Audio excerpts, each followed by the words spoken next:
because in the past, PaperX have been in great form, even when they've been running with a stand-in. Now, well, they've lost their region again when I think everybody expected them to win it. And on the other side of things, EDG looked like they could bleed, which normally in China wasn't really the case. So I think we're going to have a brawl on our hands today, and we're kicking it off on Sunset. It's a real litmus test for both of these squads, and kicking it off with a bit of pace. We expect this from the side of PaperX as they're quickly taking control over this A site, and it looks like that control is going to be given up. EDG content to play a retake. There's going to be a wall to break on the way through, but they are set up with their 5v5 as the spike goes down. Yeah, one of the few teams that is still going to be running a Sage pretty much anywhere, but especially in pistol rounds, it's definitely going to be more of an irritation. Now, EDG have held on to a lot of utility as they now look to set back into this retake.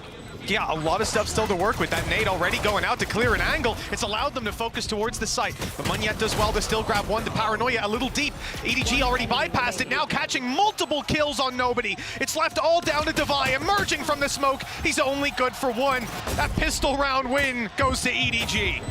Yeah, I respect it. The fact that they've sort of given up the site almost completely and just happy to play off that utility. It was something mentioned on the desk and something mentioned in their own interviews. Is before they had that raw firepower. They came in as a team that, okay, yeah, Concon, he might be able to just frag you out of the server. Smoggy's going to pull off a ridiculous clutch, but they're not going to have those setups to get their way back in like this. And already a pretty clean start for them. Yeah, a very clean start. Even from the get-go, they're playing retake on the site. They're letting PaperX take the space, and then they're able to fight back through because they've kept their util. They played the game the right way this time around. For EDG, they get the reward. We can see that they're stacked up. In fact, one pistol is all they're going to be carrying through to keep it light. The rest of the squad investing very heavily, and PaperX have decided to pull through a lot of sheriffs, but for the most part, they haven't got a lot to brawl with. Open fights should favor their opponents unless the numbers advantage come through. And we are seeing the exact same strat from them, same run through. This time, we're not going to get a Sage wall down to block off, so it could be even easier for EDG to fight their way back through. Also, EDG have even more utility because obviously they're the team of the buy, so they now have still that Paranoia, multiple flashes. Like, they're going to have to make a pretty severe mistake. And again, there's that initial sort of setup from Chichu just to get them the information. The only real danger is just aggression, but it's so messy! And Munyet doesn't manage to get anything. And well, they have managed to at least find themselves a kill, but they need to get so much from this position, even dying to a blast back. And Devi, his late luck may not be expected, but he needs to buy such a ridiculous amount of time, and it isn't going to be happening. No, not quite close enough, although the spike does quicken its pace in ticking towards the end. It's still 2-0 for EDG. As we said, they only had the one pistol on Kankan, which does mean that there's going to be some small dent to their economy, but ultimately nothing that you really need to fret about. On the PaperX side, I'm curious to see where they come out of this one with, because they're going to have all the money to work with, all the credits, full utility. This is their way back in. Yeah, this is where expectations become a little bit different. Now, one good thing is that nobody has done an incredible job already to get that Hunter's Fury online, so potential for some proactive takes. Already they are setting up for a little bit of aggression in towards B main. You can see the knife's been thrown through, but that's all just a bait. This is an attempt to try and hold rotations in onto that B site, and that is exactly what it's done. Yeah, again, though, from EDG's perspective, this is very similar to what they've been doing, just fully stacking up towards one part of the map, gambling that if they take A, they'll play the retake. Obviously, they've got some very well-drilled retakes lined up for us, and I think here's where we're going to get to see, you know, this is nasty for Munyet. It's expecting to see something from EDG, but they might not have much of a chance. If they expect this one, I will be flabbergasted. A free kill for sure, maybe even a second now. They know his tricks. It's time to fade down. Oh, they're going to have to look for that every single round. In the meantime, though, the rest of the team has started to get a bit more aggressive. Devi up close already doubles up their advantage, not allowing this retake to even really begin. Leaving just a couple remaining, and while the potential of flawless might be gone, but it is damn clean from the side of PaperX. Yeah, that's a round that they're going to be extremely happy with. On the EDG side now, something for them to worry about as they're playing retake A, wanting to rotate quickly down that avenue, and now they've got to be worried about a player being up top. In fact, even as we go into this replay, this same position that Munyet's in is being pinged like crazy by the side of EDG. They're telling each other, this is where he is. He's going to be there. Watch out on the rotation. rotates. So everyone knows they pulled the trick out of their sleeve. I don't think they'll get away with that again. I'm really surprised they do it in the bonus round. Yes, right, of all rounds. You kind of think that maybe that's something you say for a bye, but it is just that almost ridiculous confidence of PaperX, and let's be real. If that's the only cool thing we see from PaperX in this map, I'm disappointed. Yeah, I'm surprised, shocked, and disappointed, just like yourself. For EDG, on this defensive side, bit of a change-up. This time, not wanting to play the retake on A. They got a bit aggressive, haven't seen anyone, and in fact, Thrash is coming in on the exact other side of the map. As we can see, oh, I like this idea to try and punish. Actually caught one tag onto something, but that's all they're going to get for it. With the res in, they might want to get aggressive, but Munyet being up close, he couldn't decide on his weapon. He'll only get the one, but at least he got the one. Yeah, they've still kept it even at least. It's not the worst scenario. It looked like it could have gone a lot worse, and already Mindfreak has been able to find another. Kankan looking to try and wrap back in, but the timing couldn't be any worse, and now Smoggy is all that remains. 1 versus 2. I don't even think he has the ability to really clear out this player on the corner, just trying to check, but this Sage wall just being irritating, and that's enough for him to have to back out of the round. Yeah, at an eye test, you know, you probably can't jump that, but I don't blame him for trying. Maybe he could get the element of surprise if physics was going his way. Unlucky for PaperX. They found themselves around, and you know, on EDG, burning up the Hunter's Fury, they commit quite a bit. Their economy's quite low as well. This is not an ideal start, as it looks like PaperX might be able to get away with a little lead now. Yeah, and something just to mention, obviously we have seen both these teams play it already. A very close game for the side of EDG, so I'm not overly surprised that we've seen this pick actually come out from PaperX. And also, the one time they played it in Pacific against Gen G, they had a 10-2 defense. So that's something you have to be wary of, is they have already shown that they're going to be problematic with aggressive takes. I think something's utility is, you're really going to have to watch out for that, because I feel like Gecko thrives when it comes to this map in particular. And for now, at least, okay, a couple of hero weapons. Smoggy still having that rifle. Guardian invested into for Kankan as well. But how much can they really do in this round? Well, PaperX have decided against even showing their presence towards this A site. I think knowing, like, in most of these fights you're taking, you have a heavy advantage in terms of weaponry. And the one thing EDG can do is group up. So they don't throw the flash early, they sneak up on A, they play it slow. But EDG have rotated in. Just look at that mini-map. 4 players very close by, Kankan on the way, and they've made the right read. The info denial as well. They know there's 1 player towards spawn. On the side of PaperX, that's not enough to really make a move. Devi is disgusting. He's making a lot of dangerous plays, but in this round, that might not have been the right call. No, if they can get the rifle back especially, that would be an extra pain that they have to deal with. Also, every player being revealed, no hidden lurks can really be happening. Paranoia is good, but nobody's actually able to capitalize off it. Counter flash is just a little bit too late, and they are being picked apart. Just a couple remaining. Mindfreak has been able to bring back the deficit a little bit. Another, as he's just popping head after head, but it gets a little bit shaky. Leaves it onto something in the 1 versus 1, and they'll be able to hold on in that 2 versus 4. It was a little bit too close for comfort. Just a little bit. I mean, he definitely had time. Just 1 sheriff shot away from disaster. As I said, coming out of last round, you think that PaperX have everything set up to claim a decent injection of rounds, find that one, be in an economically advantageous position, which, don't get me wrong, you still have a player like something with 7K. But my God, it's the reason I have this guy's jersey at home. Should have brought it. Yeah, that was clean. And taking out the showstopper as well, I feel like that would have been something dead for sure if he doesn't even just get it a split second earlier. So a round saved for PaperX, but probably not something they'll... Wow. The best part is he was already on the wrong side of the trap, didn't go deep enough. Devi, good for 1, that's it though, shut down, and this round has crumbled pretty quickly if you're PaperX. I mean, they might have shut down a showstopper in the last round, but, well, it looks like Kankan will be dropped again. Something tagged, low HP on Mindfreak, and they know where both of these players are. EDG have all the info to play with. It seems to be a formality at this point, unless something has an incredible 3K up his sleeve. Yeah, that was one of the most audacious changes in pace I think I've seen in a long time, because think about how PaperX has been playing so far. It's been slow defaults, normally ending up on the A site.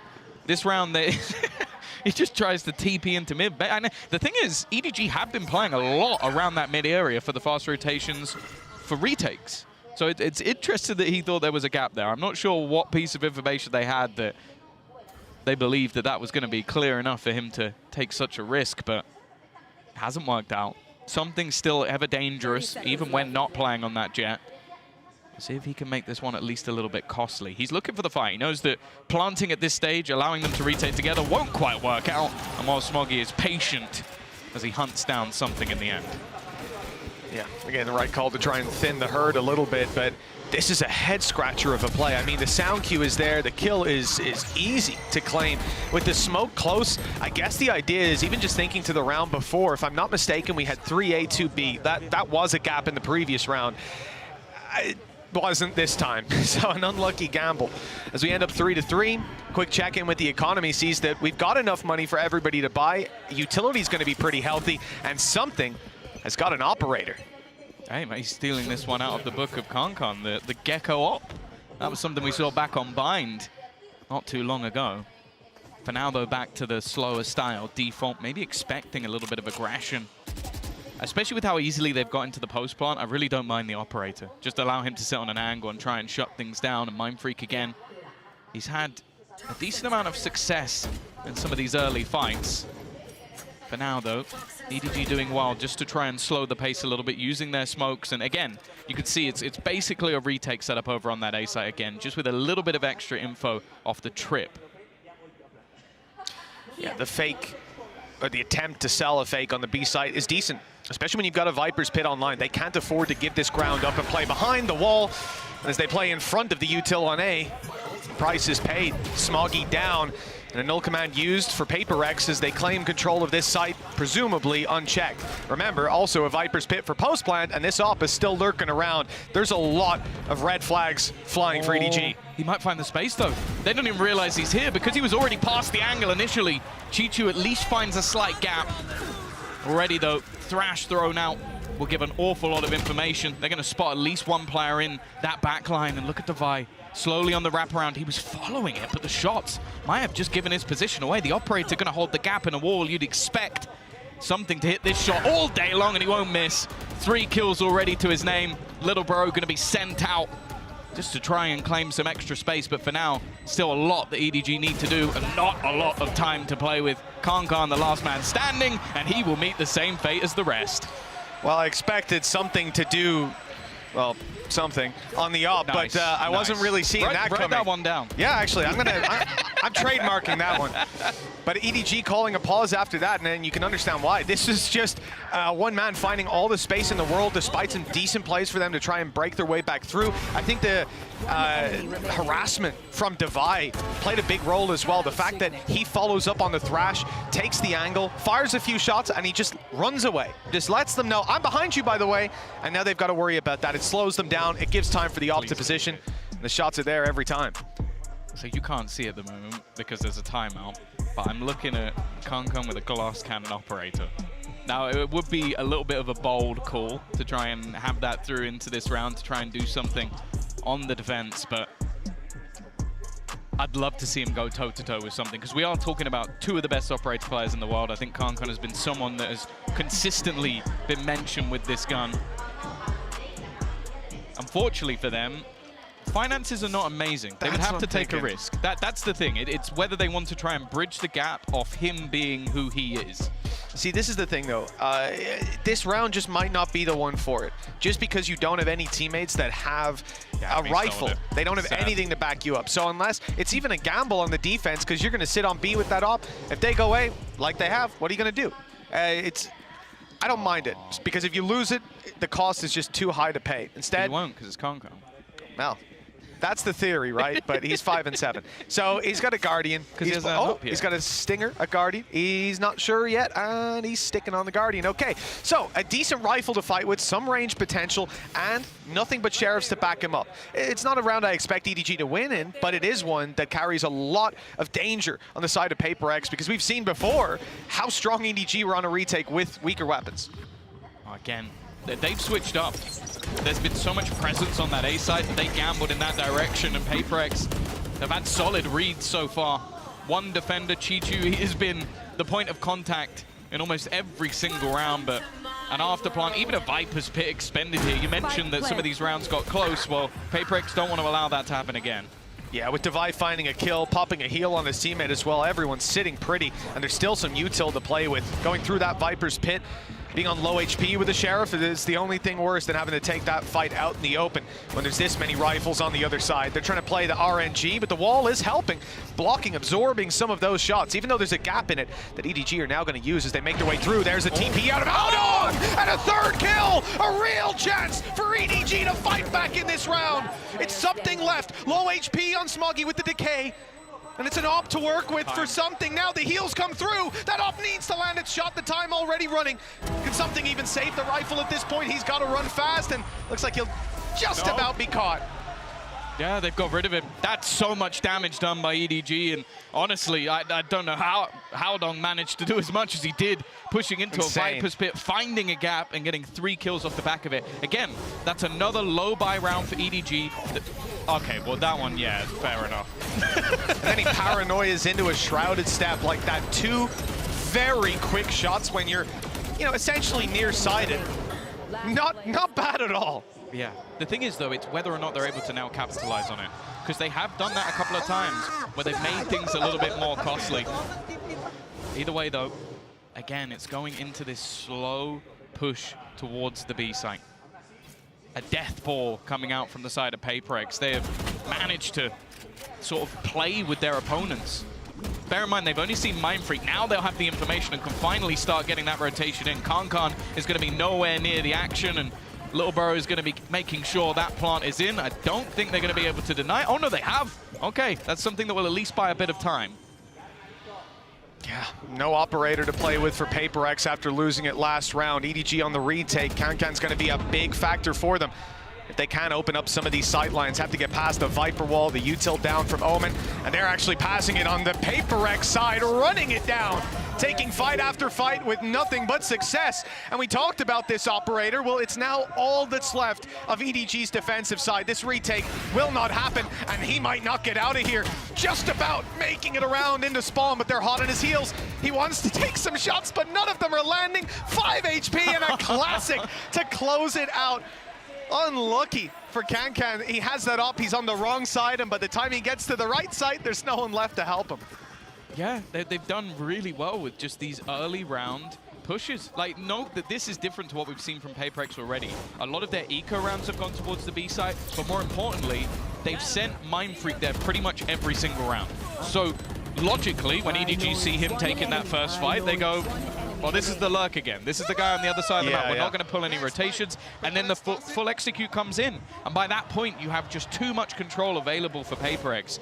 They are doing a great job in these sort of mid-round calls, switching things up each time. And thus far, EDG haven't really been able to catch the smoke of PaperX. Well, Mindfreak denied what would have been a terrible thrifty for the PaperX side if EDG found it. Oh dear. Nobody's not getting out of here. Not a chance. You had something on the op, win around with a 4K, and close out a round in that 1v1. PaperX have had a couple swing rounds go their way by a narrow margin. This one, though, it's been widened up a bit. Mindfreak on the flank. Beautiful play and good connection from Munyet. Weaker weapons for EDG, and now barely any of them left standing. One of the main ones being Howdong, who it looks like Mindfreak has some spidey senses tingling because he knew he was on his way back through. They picked them apart again. This time the low buy not looking likely, and you want more? Smoggy again. Just trying to catch Smoke. He doesn't even realize where his opponent's gone. Just trying to catch them, and will finally meet his opponent of Mindfreak. It took it long enough to get there. It won't matter. 7-3. PaperX after the first couple of rounds have been nigh on dominant. And for a team that, as I said, we watched them kind of get battered when it came to the game versus Gen G. They've come into this, I think this morning, saying, oh, we're at a 6 out of 10. I'm sure EDG don't feel that way. Yeah, and even if we can argue that EDG have had some closer rounds, some opportunities to pull it off, it doesn't matter. When you're facing down the barrel of a 7-3 scoreline, it's time to show up here and now. Now, a big round for EDG, not just in their buy, in their credits, but also in their ult orbs. They've got a lot online to work with. This has to be their safety net. Well, this time, nobody is going to be battling once more for that B control. You can see an immediate rotation from EDG. just being able to get that little bit of control is enough for them to try and just pull rotations. The retakes over the last few rounds just haven't been working. They need to try and get some of those early fights in, and they'll win one. Khan's removed Mindfreak. He has been the biggest thorn in their side thus far. I like this position from Smoggy. Good shots last round. The nade is down, but they're a little disjointed. The 1v1 taken against Haodong doesn't go well. For EDG, no smokes left to play with. No, from the shadows. Oh, he's Mindfreak's right back into the fight. The shot doesn't land either. And Can sprays and finds bullets coming back at him from Mindfreak, who was dropped moments earlier. This is a disaster for EDG. They're losing players, but nobody. He doesn't want to lose this round. Holding strong in the flank from Smoggy's good. It's only Munyet left. He's made it to A. He'll find a plant, but he doesn't know where these last two players are. Forsaken, unfortunately, won't be able to join him. Low HP. And a Hunter's Fury, they're watching to see if he's going to go pushing round the back, but instead, these angles slowly being cleared.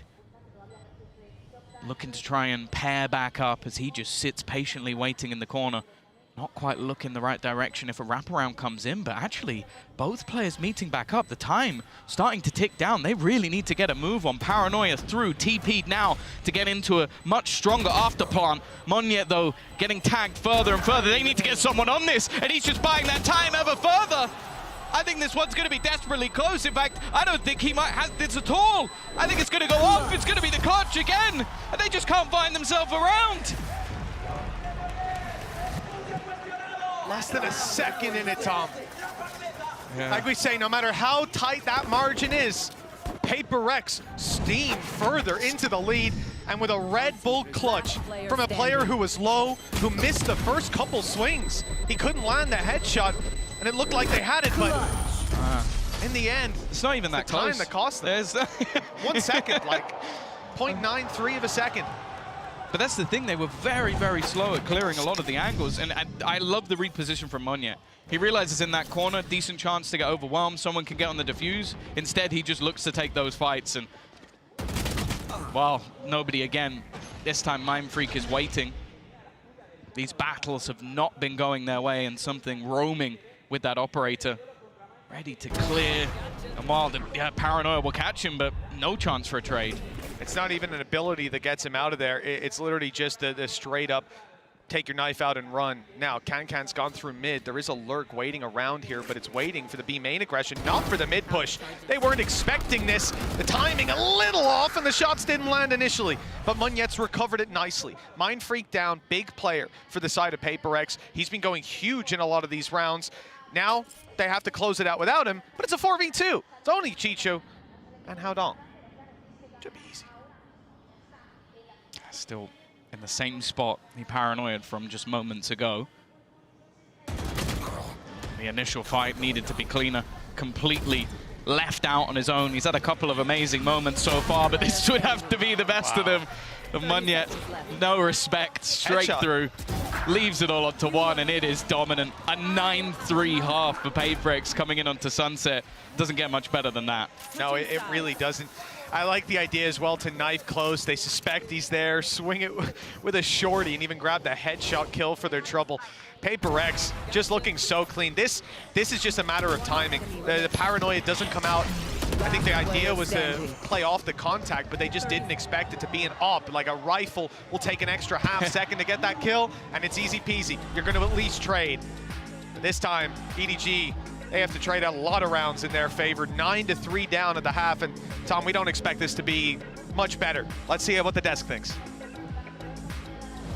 Thank you very much, guys. Yeah, I've pulled the telestrator here for one of the rounds in particular, which is round number 3, the bonus round. And this one was particularly interesting as well. Just the overall game plan going a bit amiss here. With this PRX comp, what you want to do is you want to bleed the utility out as much as possible. And they were just given the A site entirely for free most of the time. I mean, PRX not being forced to use many of their util tools, like a Paranoia flashes really at all. And part of the benefit of the Gecko is that you can pick up the flashes as well. Once you use them, you can pick up forms of the util. But it was going amiss here for EDG. And when you give up this much space, it's one of the worst worst things you can do because you set up PaperX to do things like this. I mean, they get quirky with the walls. They set up the Sage wall up here onto this high ground angle, and they're really making sure that their game plan is to try and fight for this area as well of the map. These link areas, as well as backside control, making sure they're getting really proactive in those moments, and it just completely dismantled EDG. I'll speed it up as well, as you can see. It takes out the players here. They're flash re-clearing, making sure they set Devi up into the deep positions, and it's the major strength of this comp. I mean, being able to fight and really take space proactively.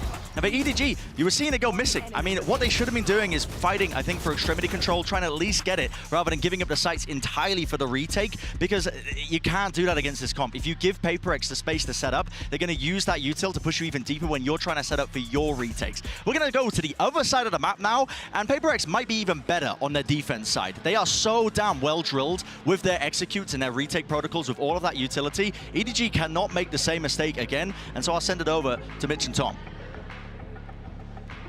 Thank you so much, Bren. Yes, an interesting look at how this has been going so far for PaperX. Tom, what I was going to say before we tossed it off is that you were mentioning this defense for PaperX. It's not exactly a weakness that EDG can hope to lean on, is it?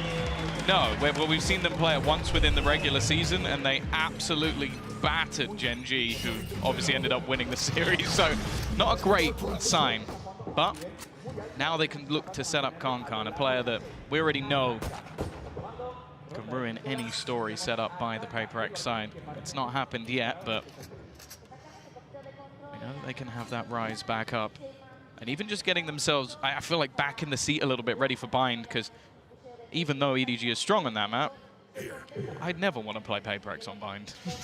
It's a scary battlefield to take on this squad, and for EDG, a slow approach, much different than what we saw from PaperX, who leaned heavily on finding open space on the A site, which they did so often. This time PaperX are leaving A open, looking more so to fight into middle, and that's exactly where they're going to find that scrap already. Good stuff as the heal comes through. That initial fight almost negated if Forsaken hadn't fallen, and if Haodong didn't find the kill on something. Now the numbers are thin slightly, and for EDG, they can take advantage of this. Same sized map, but less players to defend it. I'd still feel worried pushing into Mindfreak. He's definitely been the player to watch so far, but with the push coming in from Devi, there's a good chance they're boxed in. Now, there is a trip, but that means that he can just keep the rest of his teammates sat within this site. Still a paranoia available as well for Munyet. That could cause real issues. It slowed them down, but they found Mindfreak. And they know that Munyet's around here. They've got to deal with him. They want to get this spike planted, and Munyet with a beautiful shot, and now a crossfire angle. Devi easily closes that out. His flank saving the round. And PaperX sealing the coffin of EDG. If anything, that pistol win puts them on double digits. I am starting to think that there should be more maps where PaperX play double controller, because obviously we've seen Munyet sort of take over the role of Jing going into the Raze for the majority of the maps he plays, but he just looks so clinical, so comfortable when he goes back over to this Omen. And well, let's be real, I think Mindfreak's Viper's all right. I think he's doing okay. He's always been a decent controller, you know, at the best at times. I'll make you excited. Oh, wall up right away. Interesting angle for Forsaken, and he's already got one. No reload, he wants another. Oh, I love to see the Outlaw thrive, and Forsaken looking beautiful doing it. This is the perfect round. They don't have shields. It's an easy kill if you're rocking into a no-shield fight, and obviously Haodong had no chance, blinded up in the corner and taken down. Yeah, they had a paranoia come through the wall just to make sure that there wasn't really any opportunity for the player on the other side to survive. That's now 8 rounds in a row for PaperX. And well, there needs to be the same just to get them back in the game. That's how desperate a position we find EDG in at this point. They are going to have the bite. Investment available, but I'm actually, to be honest, looking at the weapons on the other side for PaperX, it actually scares me more than a normal round. Because you got a Judge, you got an Outlaw, you got an SMG. That means they're probably going to do something spicy. I'm curious to see how much damage Forsaken will be able to output. This is the thing. A tag from him makes any of these other weapons deadly. But he's playing a much more passive role in this round. Util dispensed on A, and the rotate around towards top mid. It'll be a much slower round, but he will look to maintain that control over middle of fight. In fact, onto Chichu seems inevitable as Mindfreak is caught in this corner. There was no way out for him. Good kill by Kankan. Yeah, that's a big fight to have, because it also gives them a lot of space over onto the site. Outlaw in position, and the slow somewhat deterring. the players on the attack. They're going to start falling back, but Devi has now retaken that space, and we'll just wall it off, even if it's just a little piece of information. That's something that can be brought through. They are now going to start building up, though. The thought on EDG's side is, okay, well, if they've walled this, it probably means there's no one here, and they can get over the top of it. That's what I was wondering. Like, it seems like that left side's jumpable, but they still hear the sound cue with how close they were. Now, Forsaken hasn't quite managed to get the damage done on the Outlaw, and the flank through by Cheat Shoes being watched. He's beautifully positioned, but the jumping judge wasn't quite anticipated. Even still, that's the only kill for PaperX so far, and it may well be the only one they find. Both players on 45 HP. Nice and uniform, but it's about... I was going to say it's about to become one player. Never mind. Devi perfectly dodged that, but not the second time. Yeah, and on the other side, something has just decided to go for the save, so a good clean start as well. And I do like the fact that even though EDG are down, they're definitely not playing like it. They're taking their time, making sure they clear everything properly, trying to play with the rotations of PaperX, and really giving themselves the best possible chance to start what will be a mountain comeback if they manage to do it. For something, it's whether or not he really wants to go for anything here. Financially, the team could afford it. He's already going to take the head off of Smoggy and just look to try and fall back, send out Wingman to try and just deter them a little bit from pushing. And hey, made things at least a little bit more costly. Yeah, Menti didn't have to go running in towards mid either and risk there being a player there. It was back was secure. I think this is very nice by Chichu. Again, the fact that you have a jumping judge coming around and he's kind of low, it's unlucky, to say the least of it. But for EDG, we need some big rounds to fall into place right now. 11-4. If PaperX win this one, it's more or less bind that we're going to be thinking about. For EDG, this attack side has seen some elements of the PaperX aggression. This time, we might get a little bit more. Straight up mid pushing 4 players around this part of the map. A is left wide open. And they don't get contact, so they fall back. But it allows them to be ready on B much, much quicker than EDG should be ready for. There are so many players ready and waiting. They've been able to take out at least a little bit of that utility. But I think the hesitation is right from EDG. They're just going to stop. I think they saw so much utility flying through on the other side, but it just hasn't hit the same this game. Something... Given an opportunity to take that fight, and with your duelist, your entry, your space taker down, it's not going to get any easier. Now, the A site is open for business, but I feel like someone almost needs to be left behind to try and catch someone on the rotation, because if you allow PaperX to retake, I don't like those odds, and well, nobody is at least going to be able to find one before trying to back away. Or not. Oh, wow. So this is a big change, because, you know, PaperX obviously happy to play retake on A from the start of the round in a 5v5. In a 5v4 without Concon, even better. But now the numbers have changed hands a little bit. The advantage no longer sits towards PaperX, and there's 2 players on the B site still with a lurk from nobody, active in mid. This has to be huge for Devi, and he won't get anything. These last 2 players even splitting up. Oh, this could be dangerous. They don't check the close right corner, which, I mean, you wouldn't really think to check this late on in the game. Well, the punishment is dished out firmly. Nobody. Massive round. He's had some big rounds like this before, but we can't rely on that every single time, Tom. 11-5. Oh, that was huge from him. Just taking some of that space back into mid, being able to fight the player in market, and then win a duel of, I think it was 2 players peeking him from top mid. That really shouldn't have gone their way. And he's pulled out a hero play that has given them at least a little bit of an opportunity. Alex is going to take a moment to try and talk things through with the team, because that's the thing. Even EDG just getting themselves a little bit pumped up. We have seen this team pull off miracles in the VCT before. So they want to stop this before it gets any legs whatsoever. Yeah, it's definitely time to pump those brakes, take a second look at how these coming rounds are going to go, because remember, the first one, it's not looking great for PaperX in terms of credits, but they're going to have ults online soon. Even in this round, that kill from Devi gets your res from the shadows. They have a Thrash coming in, so they better make sure that arsenal isn't disbanded for no reason. They got to be using it, presumably, in the following round, round number 18. It does. I'm looking to see how much they actually invest into this round, because at least right now, I'm looking at something having an operator. And again, he is someone who could definitely pull off miracles. He was fantastic with it even on the attack. There's no way. There's just no way. Like, if you wanted to throw, there's just no way. I mean, he has a Thrash for next round. Maybe he buys it now, runs a weaker weapon, and then just decides to use Thrash next round. He'll be back contact. He's going to do it. He's crazy.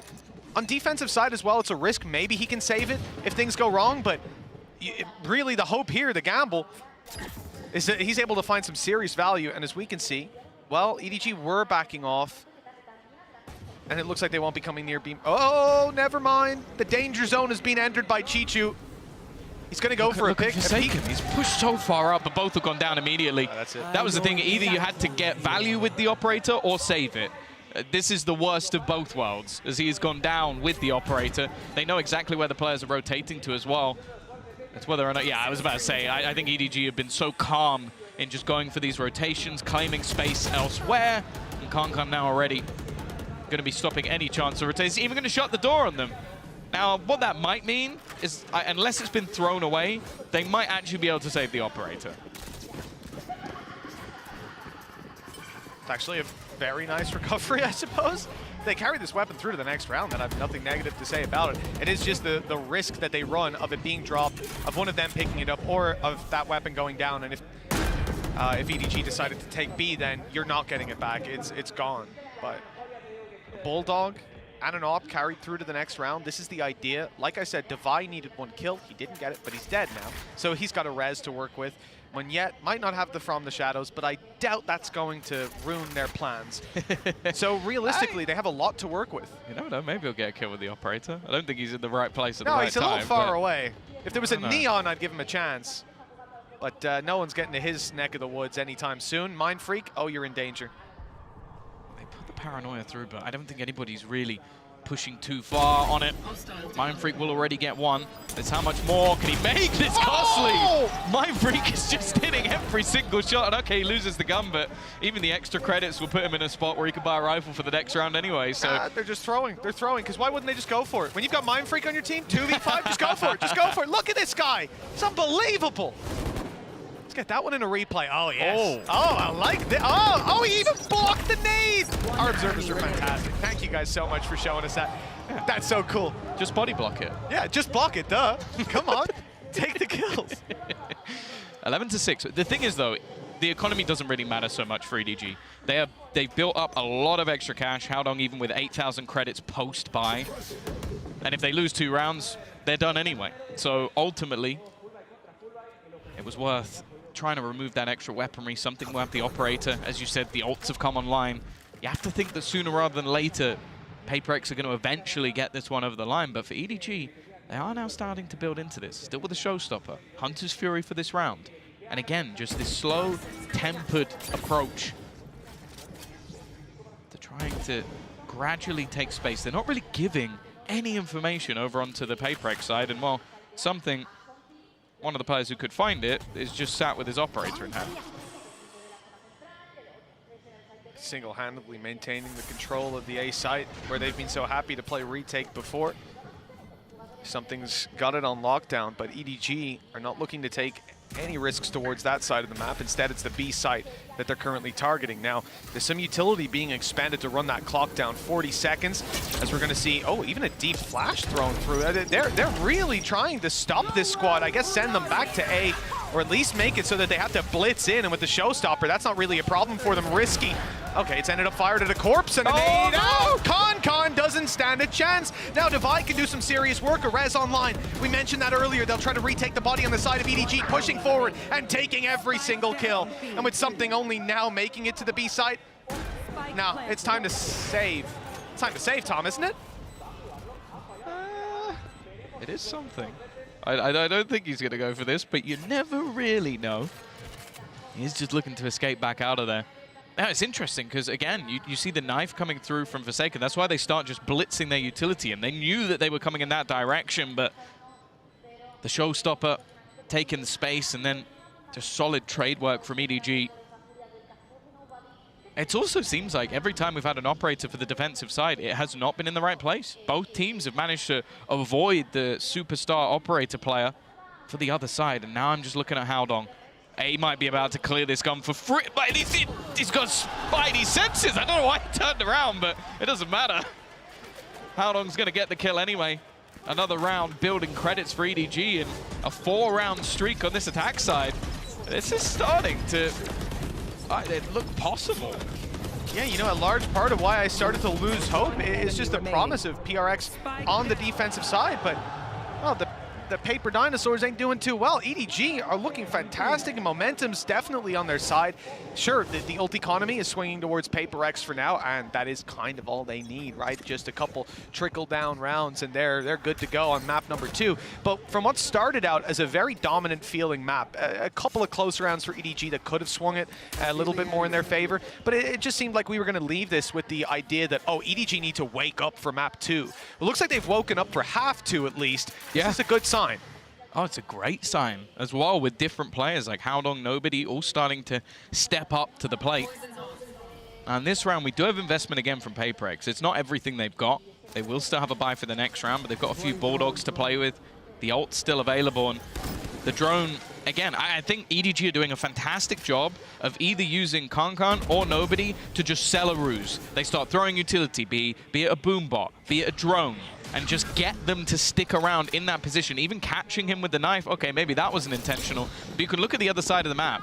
The only player there is going to be Munya, and they're going to get the information finally that they are not around this position anymore. But they haven't cleared Nobody, and he has been a nuisance in the past. It's such a good spot, but that smoke's faded at just the wrong time. If it stuck around a little longer, maybe he could sneak his way through. The snake in the grass is being found for PaperX. As we said, a lot to work with. One is a res in terms of ultimates. Viper's Pit online. If Mindfreak finds 1 kill, this could get very dangerous for EDG. Flashes, a lot of them coming Chichu's way, but the players take a minute. Howdong's on the corner with them. They're doing well. EDG are holding their ground. And it's only Munyet left to try to pull this back, swinging into Smuggy. Was that one hell of a round? 11-8. EDG 3 rounds behind on a map that not long ago was looking lost. Yeah, they lost the pistol, and we thought this was over. 11-3 down, and again, PaperX are going to have to take their second pause. And you're right, like you see the flashes come through. I think there might have been a couple of players blinded either by their own util or by a counter flash on the other side. I think it was. I think it came out from Smoggy, just buying enough time. And then just having that firing squad. Nobody coming in from a different direction. And, wow, they've managed to hold the line versus what was still a decent investment coming through. And a couple of ultimates used up for PaperX. It's not like they now have that 5-stack anymore to just try and get them to OT. They do still have a few to play with, though. Yeah, and then I guess the Viper's Pit mainly for Mindfreak, having this online coming into the next round where they're still going to have a decent economy, they're going to have full util to work with. They've seen often that they're able to get some space back towards the site, albeit on A here, there was a serious shutdown from EDG. And it's even more impressive when you consider the fact that you have a Gecko Flash go up and over, catch so many players. You also had a KO Flash come around the corner, catch a couple of players, and the timing just wasn't quite there for them to retake around that corner. I think for PaperX, that's something that we'll see remedied, but they need to find the solution very quickly, because this was a game that we were already thinking about buying. Once that 14th round fell into PaperX's hands, and since then they've had absolutely nothing. Just 2 needed to close this out. 2 buy rounds as well. EDG ain't going to be playing an eco anytime soon. That's for sure. No, they have saved up plenty of cash. Viper's Pit immediately onto the B site. Now, as said, it's been a great job from EDG with the push and pull. They've been selling fakes with different players in different rounds, leaving different lurks, making things awkward for the side of PaperX to read. But with shutting down B main, unless they're going to go through the Viper's Pit and try and fight Mindfreak, they have to try a different avenue. Now, it does look like there's potential that they're going to try and push mid a little bit more, knowing that there can't be as much of a heavy investment in this round, and the door being closed actually somewhat gives them that space. You can see Forsaken has already repositioned to try and watch towards the smoke, but instead, again, they're just slowly taking control across the map. I do like EDG's approach. I like Devise as well. The wall is great for control, but he's got an angle up above it. Howdong didn't even realize he was shot at just there. The silencer, I guess, really working for him. It doesn't look like there'll be any punish. did see the players move up towards mid, though, so the rotate's already underway from Devi, and Forsaken is locking it down. Double flash through, Paranoia's good, and Munyet's able to follow up now, positioned a little closer as Devi gets there. He's not even needed. Chichu, the last man alive, and he's got a 1 versus 5 straight into the op. First time something's really had that success with the op defensive side. And they finally found the round. it's almost the kill that mattered the least. Yeah, like 5v1. I got him, guys! The op was worth it. Again, though, I feel like that's another scenario where paperrex have done well to go, okay, we'll set something up to have space initially. We've got the Viper's Pit on the other side. We have faith in Mindfreak. Where else can they go? Mid. And that's where they have that 1-2 punch of Forsaken and Munya, the double flashes, as you mentioned at the time, just basically making it so that it created some awkward, disjointed fights. Can't come way out in front of everybody else.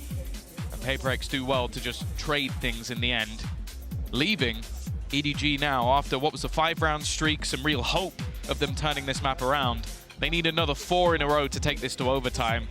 And for them, they're going to give the coach another opportunity to try and switch things up, try and almost give them just that little bit of extra confidence. Because that's the thing, I think this has been the first round where they haven't been able to do their sort of like A main, B main fakes because Viper's Pit shut it down. Now that's not going to be there anymore for paperrex, so they still have a very good opportunity to turn this back. Well, 4 opportunities for paperrex. 4 very stressful rounds ahead for EDG. This is where things get a little bit more real. You know, we talk a lot about those comebacks and how difficult it can be in general. If you lose a map 13-4, you know, it can suck. You feel like you were shut out. But you can go into the next map and say, guys, we didn't even play that, you know? Yeah. No one was awake. It's fine. We got the next one. When you make that comeback, when you spend all this time fighting your way back in, and then the door's closed on your face just as you get there, it really, really sucks. But hey, EDG have been there before as well. They know how to battle back from those mental positions. That won't be a real challenge now. Slow through and a deep orb. This is paperrex telling EDG, we're going to fight for this control over B main this round. Yeah, I think it was an adaptation that was needed. Just allowing them to have a lot of this control to late execute has definitely been causing issues. And something... I think he's just jump peeking deep A. Like, his positioning has been able to give them a lot of control, but they are going to look to try and force him back. The drone again being utilized just to try and clear this position. Something just has no fear, though. He's ready for someone to try and take that risk, but it has pulled a player further forward. The problem, though, is that this B main stack up is still here. Yeah, the second player's not expected. Of course, it's Mindfreak. Although the poisons might be off, he's still got his rifle ready to fight. And Concon with another death on the board. He's struggled in this series, but Mindfreak most certainly has it. And with Forsaken dropping nobody, it's looking like this might be map 2 already on the minds of EDG. Chichu with another clutch that he won't win, and Mindfreak on the triple. That is the first map for paperrex, and a very promising start to this series. Forsaken said they were a 6 out of 10. Well, they had some shaky rounds, but they're looking more like a 7 now, at least. Yeah, they've got their first map on the board in a matchup that I think many believe to be competitive. Worried about the form that this team was coming in on. It's safe to say in the first half, there were no worries at all. Utterly dominant, and it just took a little bit of time to get it over the line. I'm excited for the next map, though. Either way, Mitch, we're going to be heading off to the break, and we'll be back with map number 2 afterwards.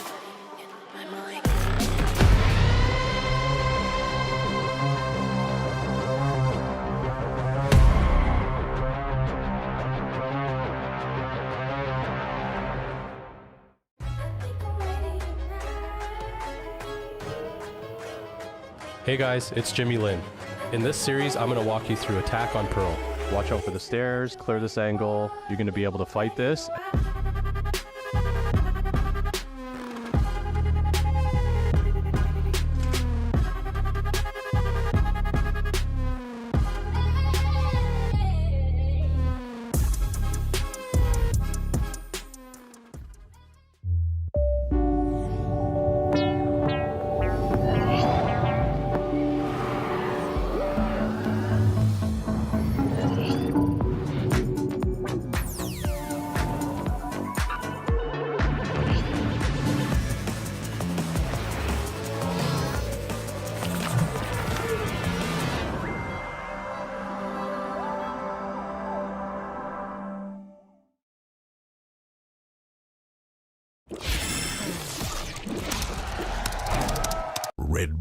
you wings.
PRX, they pick up their first map win here at Masters Madrid, and I'm now joined by their coach, Coach Alex. Alex, fantastic attack side half, but on that defense, it wasn't until your round 20 tack pause that your boys managed to close it out. What went wrong on that defense side, and what did you say to them to fix everything?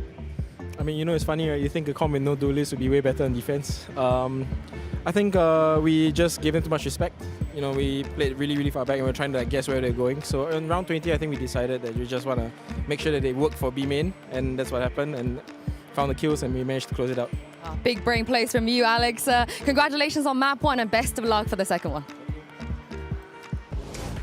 Coming into this one, we were unsure of what was going to happen with PaperX, what their fate would be, but we didn't respect their game. And for that, I apologize. Buy the PaperX skin. I got scared and started respecting the game. I was a little worried for a bit there, but that first half was a thing of beauty. So I will give them the flowers for that one, Kukuka. But that being said, though, EDG certainly to make it easy for them, but you could definitely see exactly what Coach Alex was saying. Yeah. They were giving too much respect, and they were paying as a result of that. Yeah, exactly. You would think of they might have gone crazy after you see a Gecko on an operator, but it's something that we have seen in the past from them, and it's definitely something that they need to do, as Coach Alex was saying, when they do not have that duelist. They need someone to be that impact player, and I think that it is so important that what Sue asked the right question. It is round 20. It is the round that changed everything for PaperX, because they were not finding success after getting that pistol round, and this is exactly what they needed to do, just putting pressure in every side of the map, sorry, on the sides of the maps, in pushing EDG to push onto mid.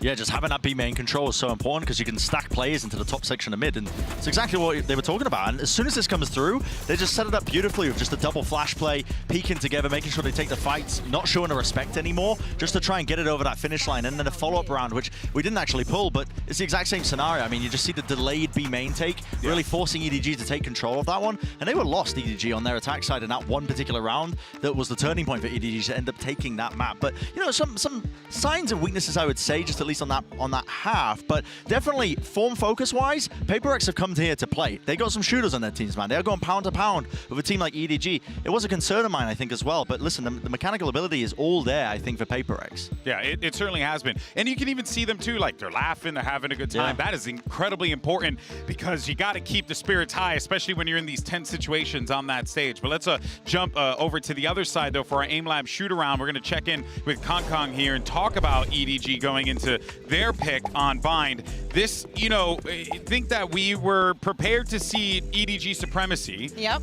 And even though we didn't quite get it in map 1, I'm not trying to sell the stocks quite yet here, Brent. I do believe that EDG can very well bounce back. Bind could be the map that they do it, and Kong could be the catalyst. It could be, yeah. I believe he plays the KO on Bind, and they have Smoggy playing the Raze. So they swapped the roles up again for this one, which is the next map we're going to be heading into. It's going to be interesting to see how he performs, but it's about that setup as well with the flashes and the plays. I think we might see just familiar patterns in terms of the win conditions. You know, how much we were talking about disrupting the retake protocols with the util coming in. Bind, when you're playing on the attack side, is pretty heavily, especially with the comps that they played, the double initiator comps, is trying to disrupt the retake timings. Either that or through B or A, trying to fight for backside A control. I mean, one of the first teams to put me on that one was, you know, Krax's KO on Bind for Foot. There's a shout out for you. I mean, they were one of the best teams in the game at doing that, disrupting that backside control on Bind. And so I think those are going to probably be familiar elements again. Yeah, a long time ago now. No, you can't. Karen wasn't playing the game. No, it's true. It's true. He wasn't even playing. He wasn't even born then, apparently. Yeah. Well, let's go ahead and see what Coach After has to say as we get ready for map 2.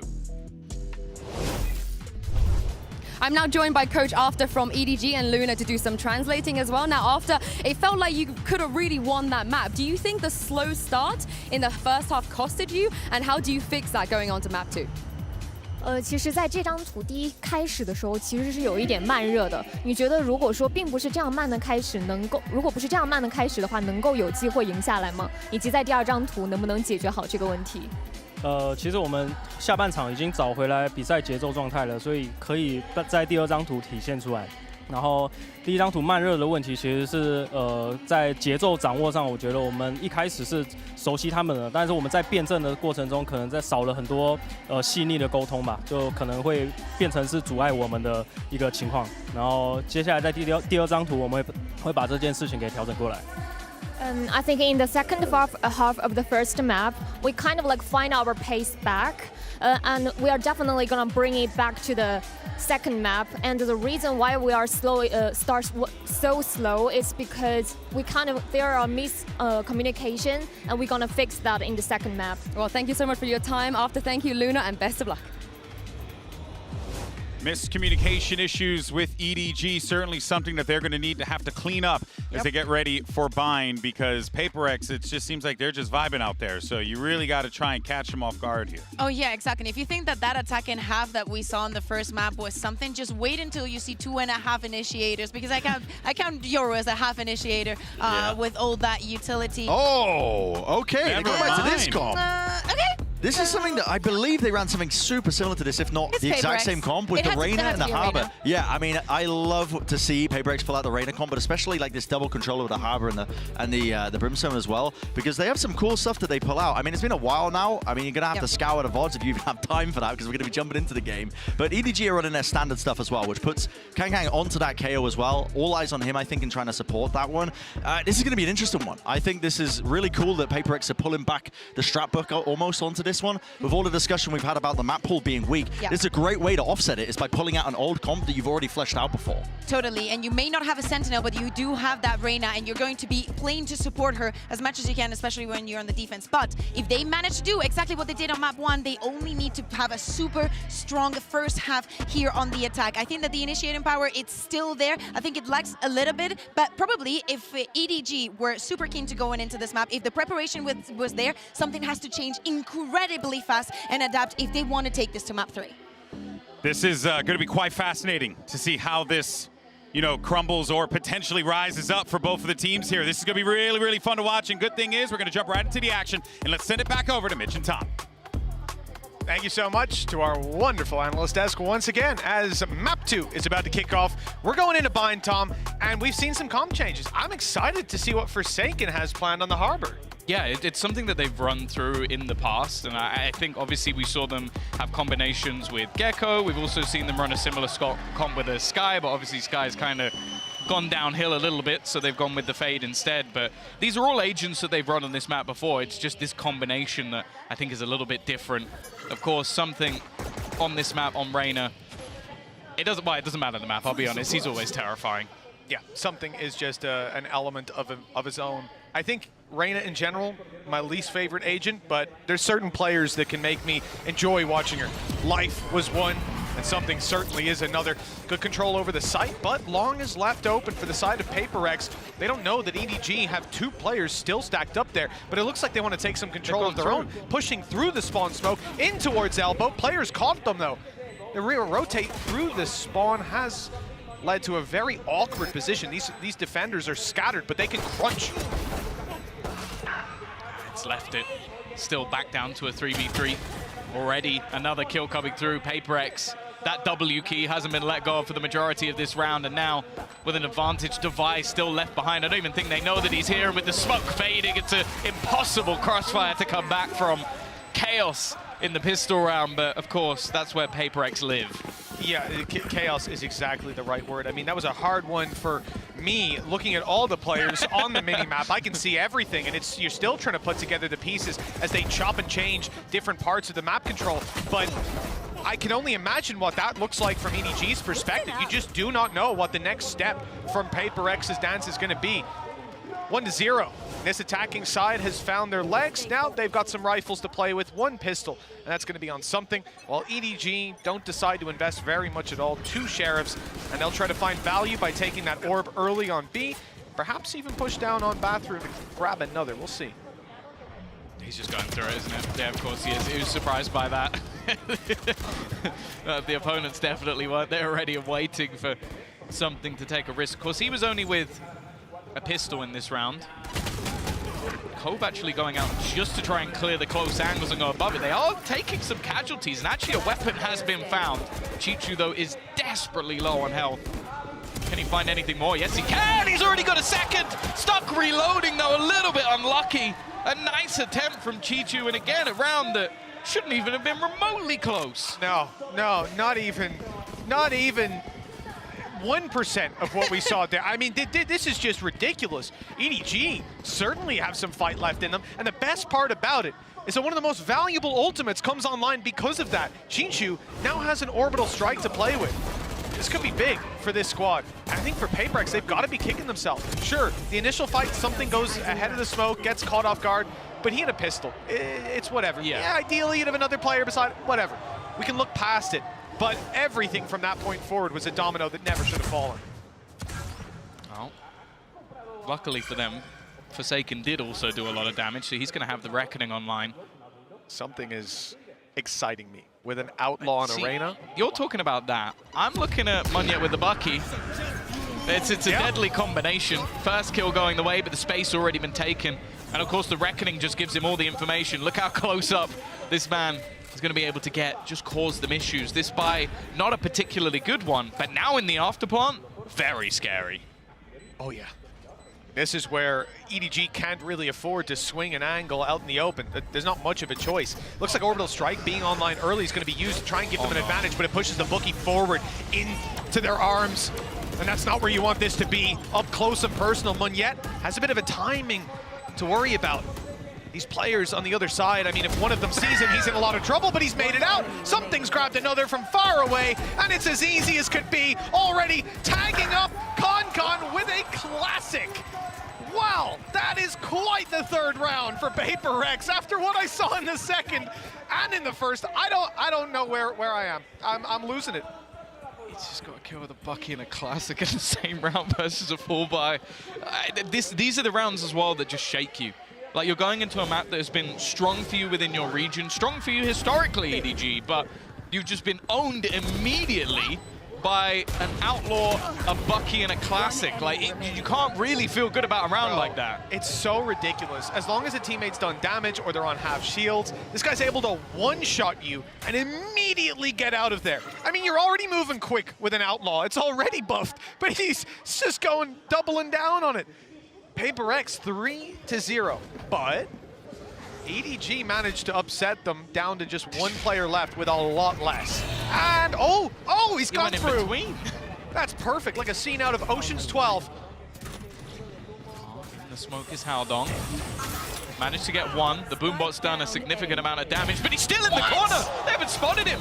Still just surviving now. Chichu's found another as well. I don't know how these rounds are going down in the fashion they are. Haldong still alive! How has no one cleared this man? He's been in the same position! And they've done it flawlessly! That was a MasterCard Thrifty, by the way, guys. That was a MasterCard Thrifty. These guys are all right with weak weapons, it looks like. They're better! Why do they even buy rifles? Look at this! 20 HP! Just once again, 20 HP! And another player comes out. He misses the first shot, immediately correct. This is disgusting. It's disgusting. I can't believe it's it. filthy. You can't do that, like. Well then, Unfathomable. that is one way to get on the board.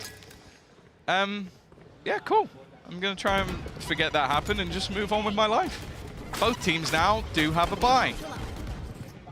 Munyet gonna be taking the space. This time he is caught, but not really anybody available to capitalize off the back of it. And they're using that cove again just to take initial space. They're not stopping though. Running straight in onto Smoggy. I think that was Munyet battling for the sport. It was. He was going all the way through. He's being caught, but Mind Freak catching nobody. This is a big kill. They've got an extra angle to fight from that someone has to deal with. And Haldong, this man's an enigma. Nobody's ever looking at him when he swings an angle. I don't get it. But at least it's down to Chichu. Low HP on Mind Freak and Forsaken, but the post plant is the real danger. They can run that clock down, peeking one at a time and ensuring that spike is not diffused. 4-1 for PaperX. Surely this is where we return to normality. Ha! Ha! Good one. Yeah, 2 showstoppers online. I don't know what the hell I'm thinking. Don't forget the Empress as well. Oh, wow. Oh, yes, you're so... Well, to be fair, it is something. Yeah, you're actually right. It is the one and only time that actually makes sense. I can't, like, Haldong's just run through into a Molotov to try and get that kill. It is like, who can make the riskiest play of the round? And at the moment, I feel like the only person losing is me. Losing my mind. Look, EDG, they've called a pause, and I pity their coaching staff. You sat there, it must feel like you've turned up for like 6th grade exams and you're a 1st grader. It's like, what the hell am I watching? My mind doesn't work at a high enough level to understand the chaos unfolding in front of us. For EDG, well, let's hope they've got an idea of the tweaks that need to be made here. It's only 4-1, but we saw PaperX run away with it in the first half of last map, and despite EDG having a big resurgence, they were never really able to find their feet. This has to be a different story for them. Yeah, this is the thing. It's not only the fact that you have to try and quell what has been some of the paciest rounds you've ever seen.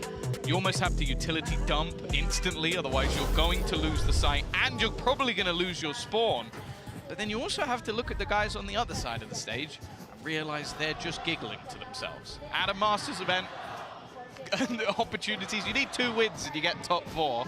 And those guys are just having fun.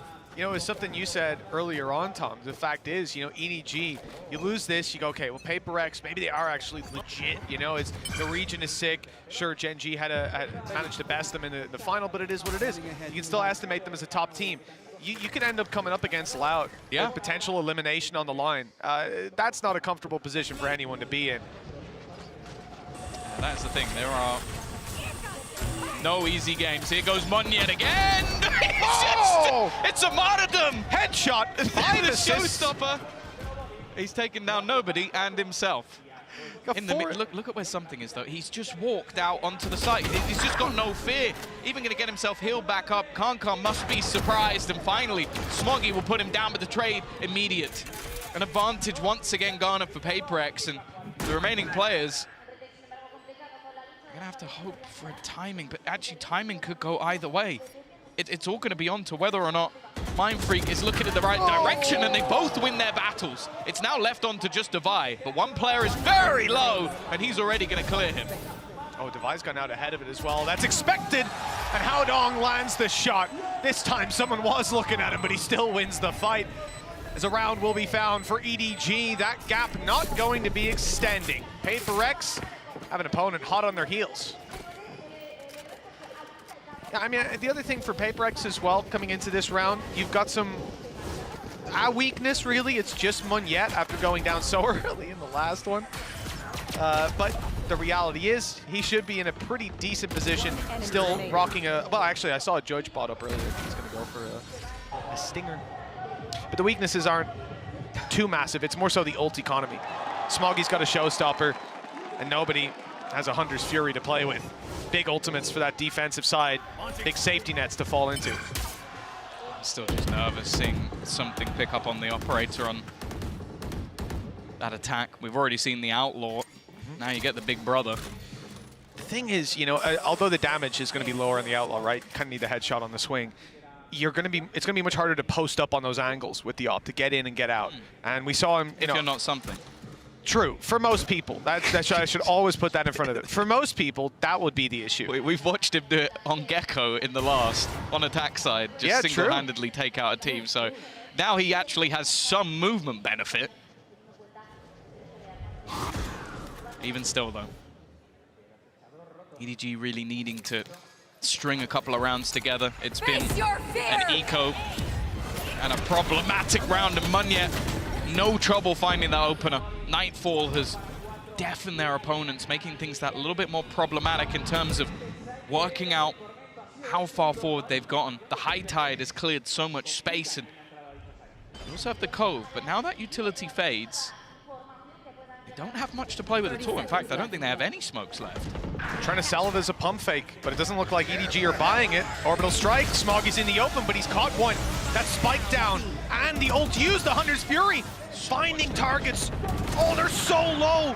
With Smoggy down, the numbers on the side of EDG are good. They still have a 2v2 with 10 seconds left. All they have to do is deny the spike being picked up. And Haodong, he gives the space. 6 seconds as they make it towards the side. What a shot! Haodong! How did he manage that? He's won it off the clock alone. And if that came down to a 1v1 with something, I don't think he's winning it. But he avoided it altogether. Beautiful play. I'll be honest, I was scared when he let the spike go. When he let it go, I was like, that's a risk that I don't know if it's worth taking, but hey, he was ready for them to try and plant in the safest spot possible and just hits a crazy wallback. This is just a fear factor, though. Just what something can do, even in the most awkward fights possible. Again, though, the rounds the EDG have won is off the back of pistols and 2 1v1 clutches out of that man on your screen.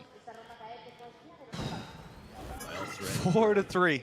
Yeah, it looks like a really close scoreline, but wow, they've been hanging on to that cliff's edge.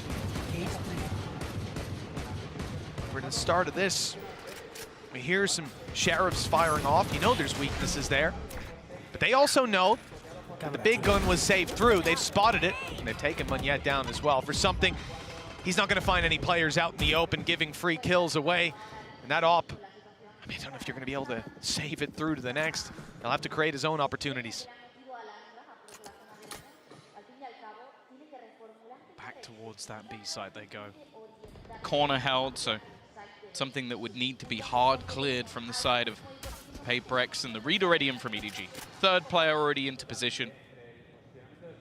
I felt like they'd have to be some pretty big errors over on the other side. You can see the passive angles that are being held. The knife even going to give them a fair amount of information. They know there's a couple of players waiting here, even ready to invest the orbital strike if they need it. They want to try and make this one clean. It has been a lot of close rounds. Even still, though, something gets the opener, but is there anything more to be had? It's not looking too likely. I don't know how he's still alive here, finally. The dancing something will go down, and Kankan rises to the occasion. It's 4-4. Obviously not the strongest buy for PRX, but it's more important for EDG to finally have a clean round. Well, 100%, yeah. I think the orbital strike here saves them so much trouble. Is you got something going out, but he's essentially alone when he emerges from long. These players can't come to meet him. Divide was low after a spam, very quickly taken down. Can hitting some shots. That could be the confidence builder as well. Yeah, he had a really rough first map. One of the tougher maps for him.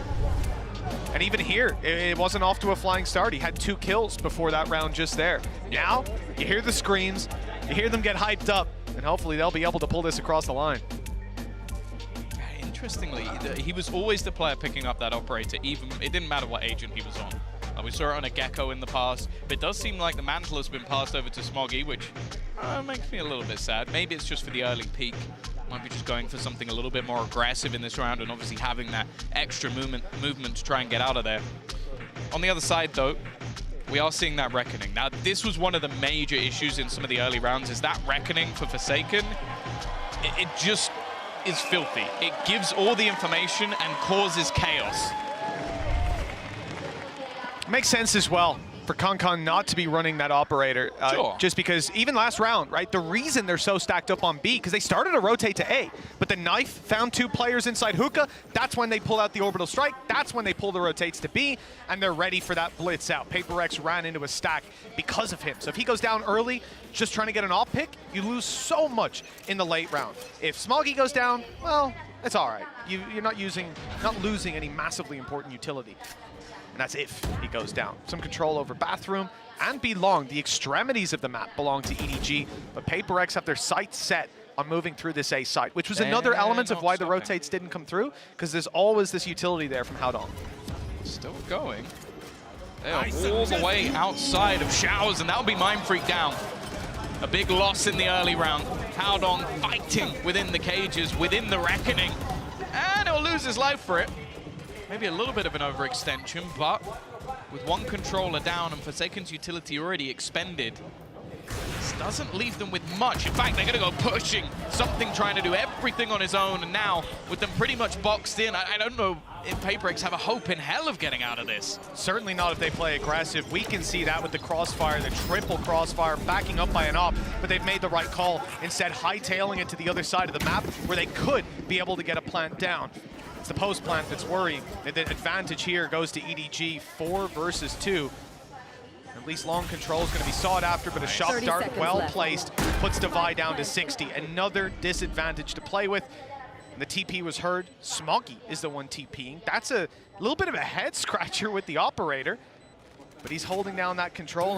I guess we'll be going in to take control of Hookah. It's the doubt as well.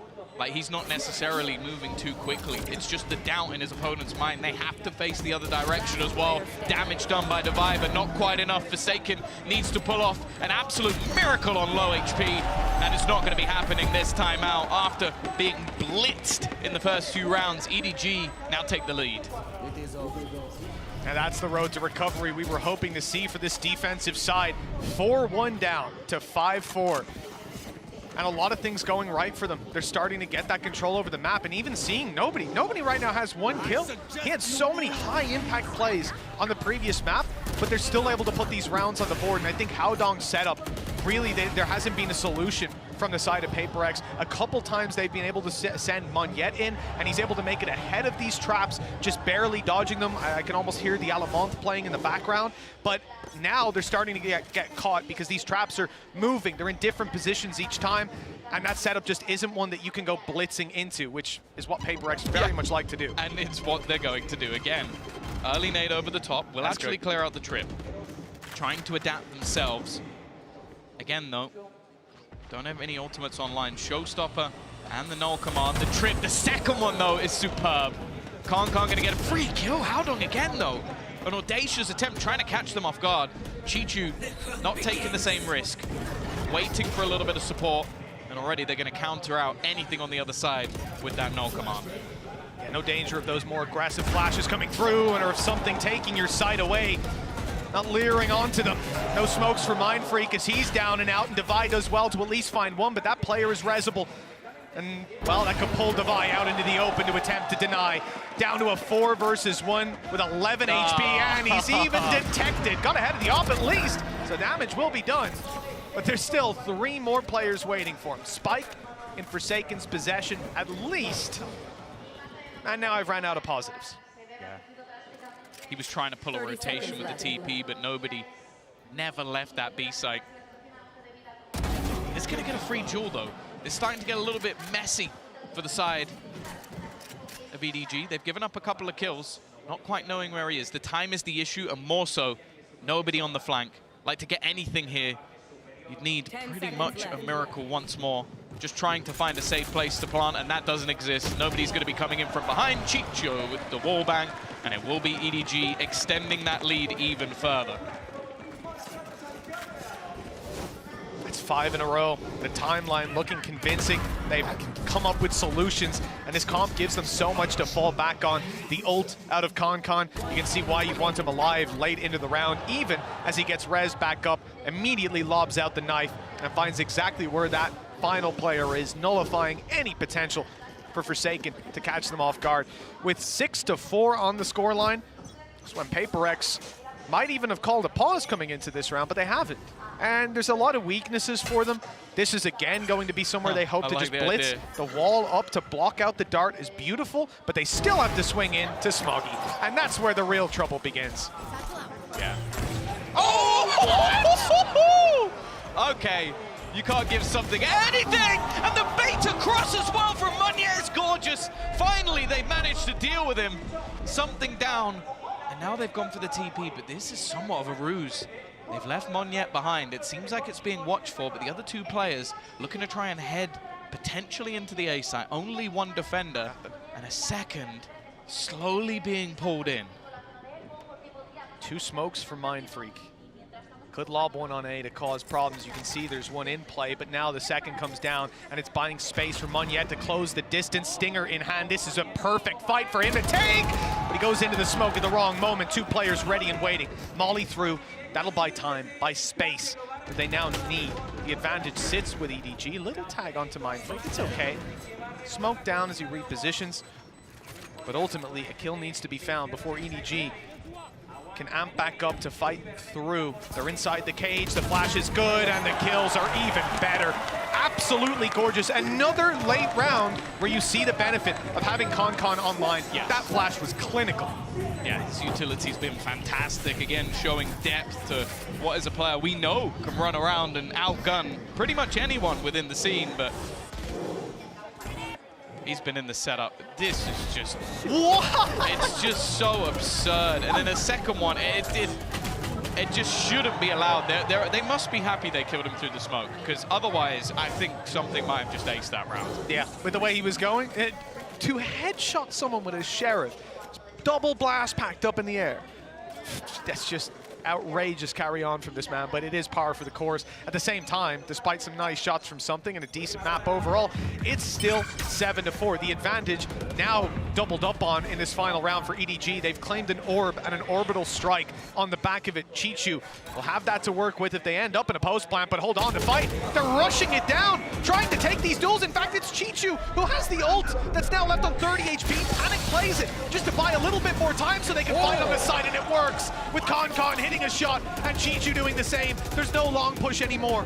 Chichu, oh my god, those bullets are coming so damn close, but they think he's dropped out now. They've spammed too much for him to still be in position, and he might just get the jump with a second player behind him as well. They're going to emerge from the smoke. Chichu, the sacrificial lamb, and a trade through the smoke, and he almost doubles up on it. Concon is shut down though, and we're into a 2v2. Adams managed to dodge it. He's always been a snake in the grass. He gets the timing perfectly online. The tags on both sides. It goes to the repeat to give Smoggy the kill. From a 4-1 down deficit, it has been a complete turnaround for EDG. 8 rounds now onto the board, and what a ridiculous resurgence it's been from the Chinese powerhouse. Well, Haodong has been impressive, sneaking his way behind these players again and again. It's time for us to toss it over to the analyst desk to see what they make of EDG's chances. I mean, EDG's chances looking pretty solid so far if they keep playing like that, Kakuka. Yeah, exactly. I think that there's been so many like turnarounds. We were seeing how they were interpreting the map, how they have all these ways of acquiring that information, but they were committing the same mistake that they were making in the previous map, and it's leaving PaperRX with a lot of space. Then they will take it, they will use it against you, and that is the reason why they were getting on those rounds. But Howdong, as we were saying, and as Mitch was highlighting, he was key to the turnaround, not only because of the clutches that he won, is actually being at the exact right moment, right time. Yeah, absolutely. I mean, you see numerous moments him holding down for the showers control, making it really awkward for PaperX to try and go for that big A exec that was working all the time in the first half, basically, the first half of the first half. And he was just an absolute monster. I mean, an absolute difference maker. But got to give credit to EDG with the right adaptations in terms of their macro ideas. They started to push up the aggressive op into angles, out through showers, out through B-long at the same time. Howdong was contributing, doing his piece as well. Really good moves by EDG to recognize what those weaknesses were. And they've set themselves up now with an 8-4. I mean, after losing a pistol round, it's almost unheard of. This is a dominant half by EDG. They're going to be going into the next now, almost setting themselves up for that map 3. Yeah, exactly. And on the other side, we saw a PaperRX that started up super well, very aggressive, you know, a lot of good utility, you know, the shotguns, everything was going doing a little bit the things that we know them to do. Exactly, the things that PaperRX like. But I didn't see the effect that probably the Reina was intended to have, so I need to see what they intend to do with the defense. Are they going to be extra aggressive? Are they going to put a lot of pressure onto EDG? And if that happens, what is going to be EDG's response? I think that, again, we look at Howdong on the Cypher. If those pushes are going to come in, of course, we need to keep a close eye on our flanks. Yeah, and you know, listen, I'm with you. I want to see some aggression. I want to see PaperX just come out of the gate, punch him in the mouth, see what happens. I think you will. You have to. Yes. I feel like you have to at this point. Otherwise, you're kidding yourself here. We'll see what PaperX can pull up together. 2 rounds, they're right back in this bad boy. But EDG don't want to give him that time of day. Let's send it back over to Mitch and Tom. Well, GB wants to see PaperX come hot out of the gates, punch him right in the mouth. That's what he said, Tom. Are you expecting to see that face after such a devastating first half? Yes. You're getting it anyways. Yes. Just immediately, B Short is being pressured. Going to see some utility faked out, but again, they're just going to go running back. The thing is, the slow pace of EDG in the last map might just run true again, being patient to try and garner extra space. There is a nade available for Munyet to slow them down, but once more, it's not just going to be the immediate run-through. Almost a complete opposite to what we saw from PaperX. EDG are extremely patient, perhaps knowing that if you leave that clock run down low enough, PaperX are going to get aggressive. Now, TP is heard towards A, steps are made, but the flank is underway. Trap is watching it. That's something for them to work on. And the trap is destroyed. Here comes a quick triple blitz on the back as the players desperately hold on to control over the site. Reinforcements are on their way and just now arriving, but a quick switch from EDG sends them towards the defender spawn. And Forsaken somehow stands strong inside of Lamps. 4 kills on the Frenzy. And another pistol round for PaperX. Normally, Tom, this is where we'd be getting the violins out for EDG. They lost the pistol to start with. They lost the 3rd round to follow up. And now they lost another pistol. For most teams, that's a death sentence. Yet here they are with a 3-round lead. Yeah, I think Forsaken, just with his frenzy, unable to isolate the jewels with him, and he's just able to take everything over the line.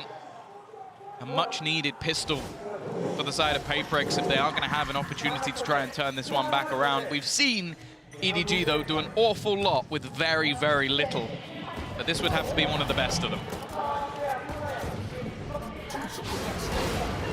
Well, that pretty much puts a pin in that one. He still has another bullet. That was a collat to start us off. A little bit of a longer reload now that he's fired both shots, but he's right back into the fight just in time to catch Concon. The ace, well, it's not going to happen. Device swept in to steal it away, but you know what? Forsaken's already got his ult online, so he doesn't really need any more kills. Might as well give them to someone else. I don't know.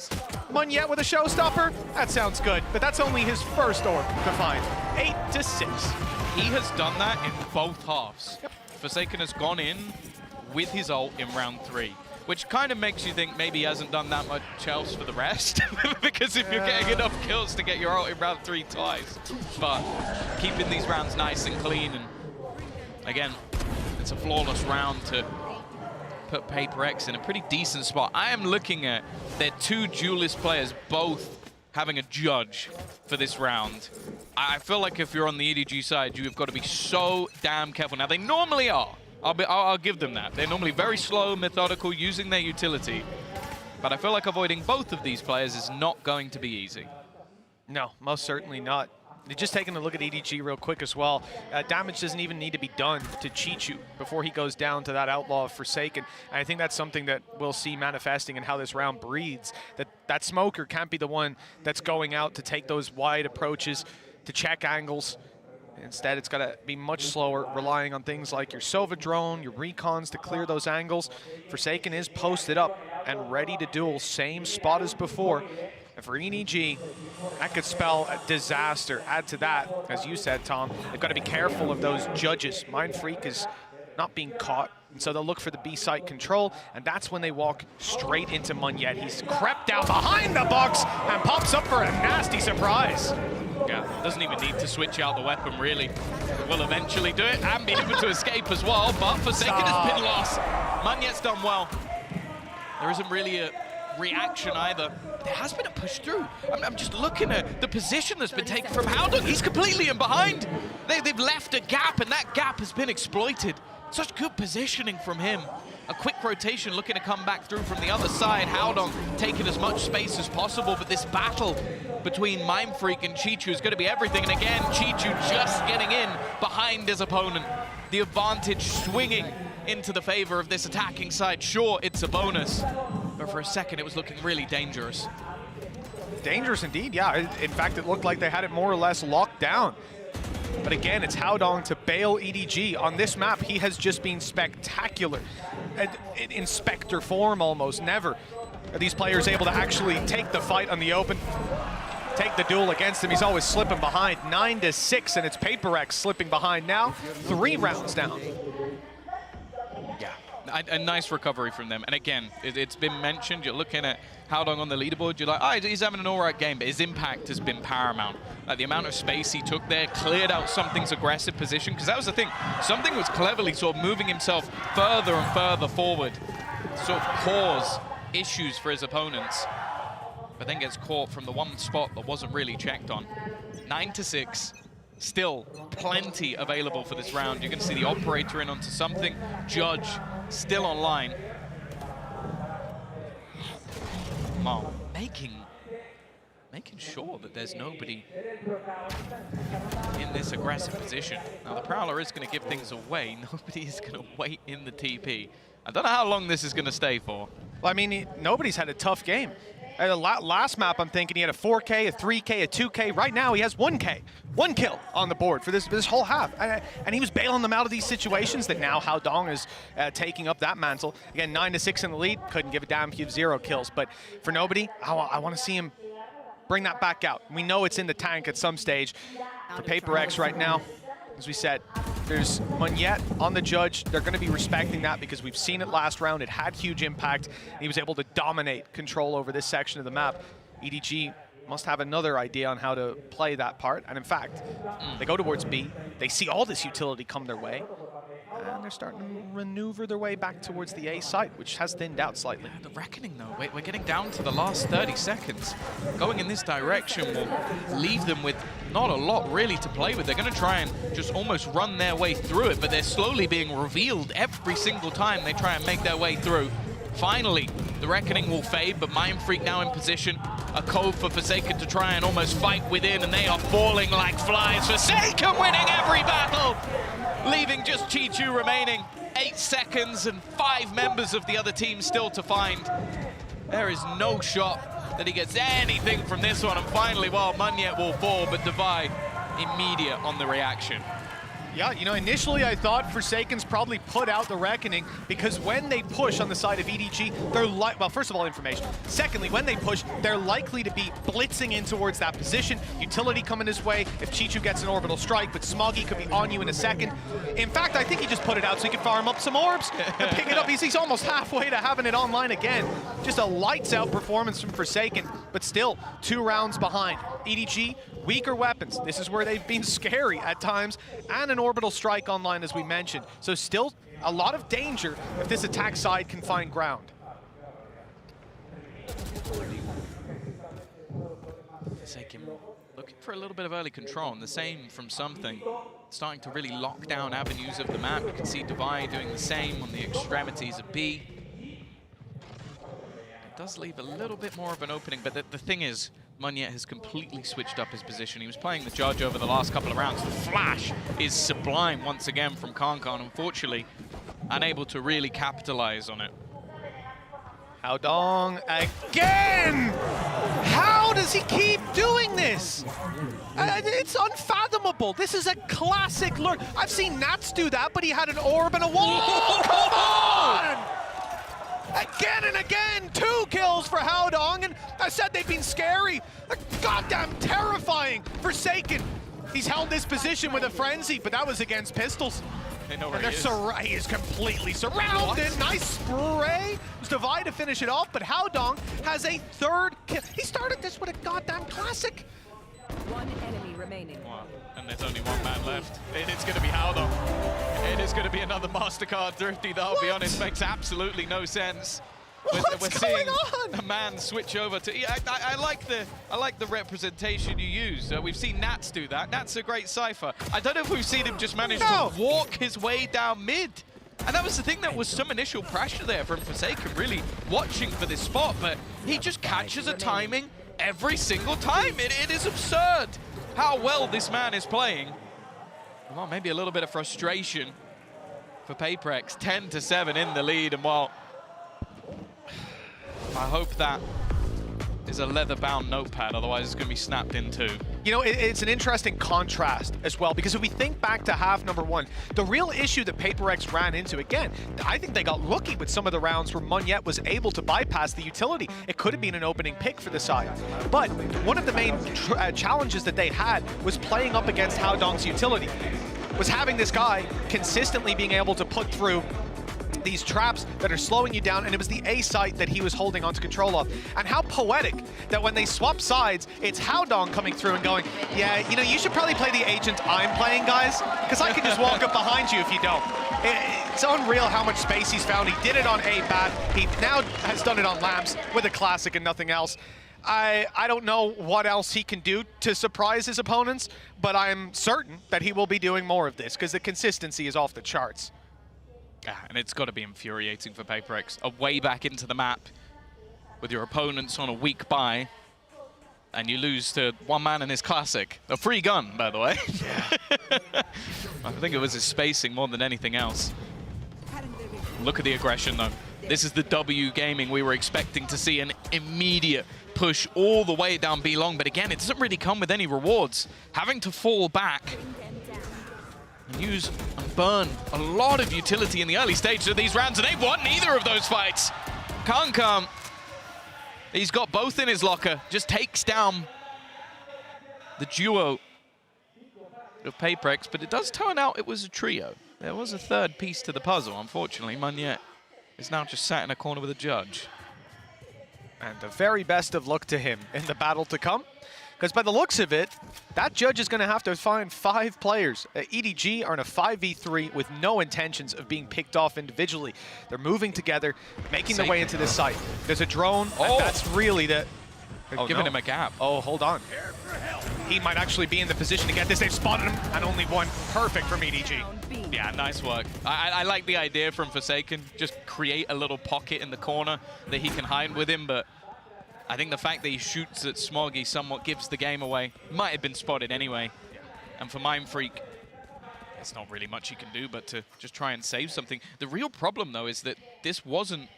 you might be looking at this and thinking, oh, well, the way that round went, it was probably a low buy. No, that was everything. PaperreX threw the kitchen sink at that one and have now just got to try and hold on to this rifle. An 11th round for EDG inevitable, and I don't know if they're going to have much to play with in the next round. Luckily, both teams...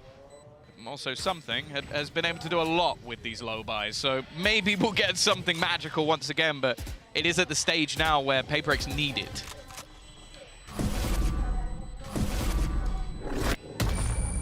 Oh, EDG with 11 on the board, a 4-round lead, and 2 rounds to close this one out. Bring us to split. And it'd be a nice swap over. You know, the shoes on the other foot. As EDG lost 13-8, PaperreX might be losing 13-7. You said they invested everything in that last one. They do come out of it with still 2 ultimates to work with, Munyet and Divide. will have something, and you know what, literally their teammate, but they'll have those ults to work with. A couple rifles, stingers there. They're going to rush Tom, mid. it's not looking great, but the element of surprise is the best thing that they can hope to rely on. It's not surprising at this point, though. They haven't had much more in terms of depth. Mindfreak's going to get one, but that's all she wrote. Look how ready EDG were. I know you've got a slightly lower buy. I wonder what you're going to do, lads. I wonder if you're going to push something. Just the cam out immediately from Haodong to get his team ready, and then everybody, the firing squad, just watching. A very easy round for EDG, and sure, something's still standing. He's gone as well. Smoggy winning that fight out once again. And what can Devi really hope to achieve here? Left with a close range SMG and 4 full HP players. Well, GB wanted to see PaperX on this defense come out with aggression, just punch him in the mouth, but they've ended out more like Aldo. 5 chances now for EDG to close this map. Turns out they had grills. That's what it is. They punched them in the mouth and it's left an indent in their own hand. And this is exactly what you're talking about, Tom. Like at this stage of the game, you're just like, oh, are PaperX pushing? Oh, wow, I'm shocked. And no way. Protocols are there, they're ready. EDG a step ahead on Bind. This was a map that we had some question marks around.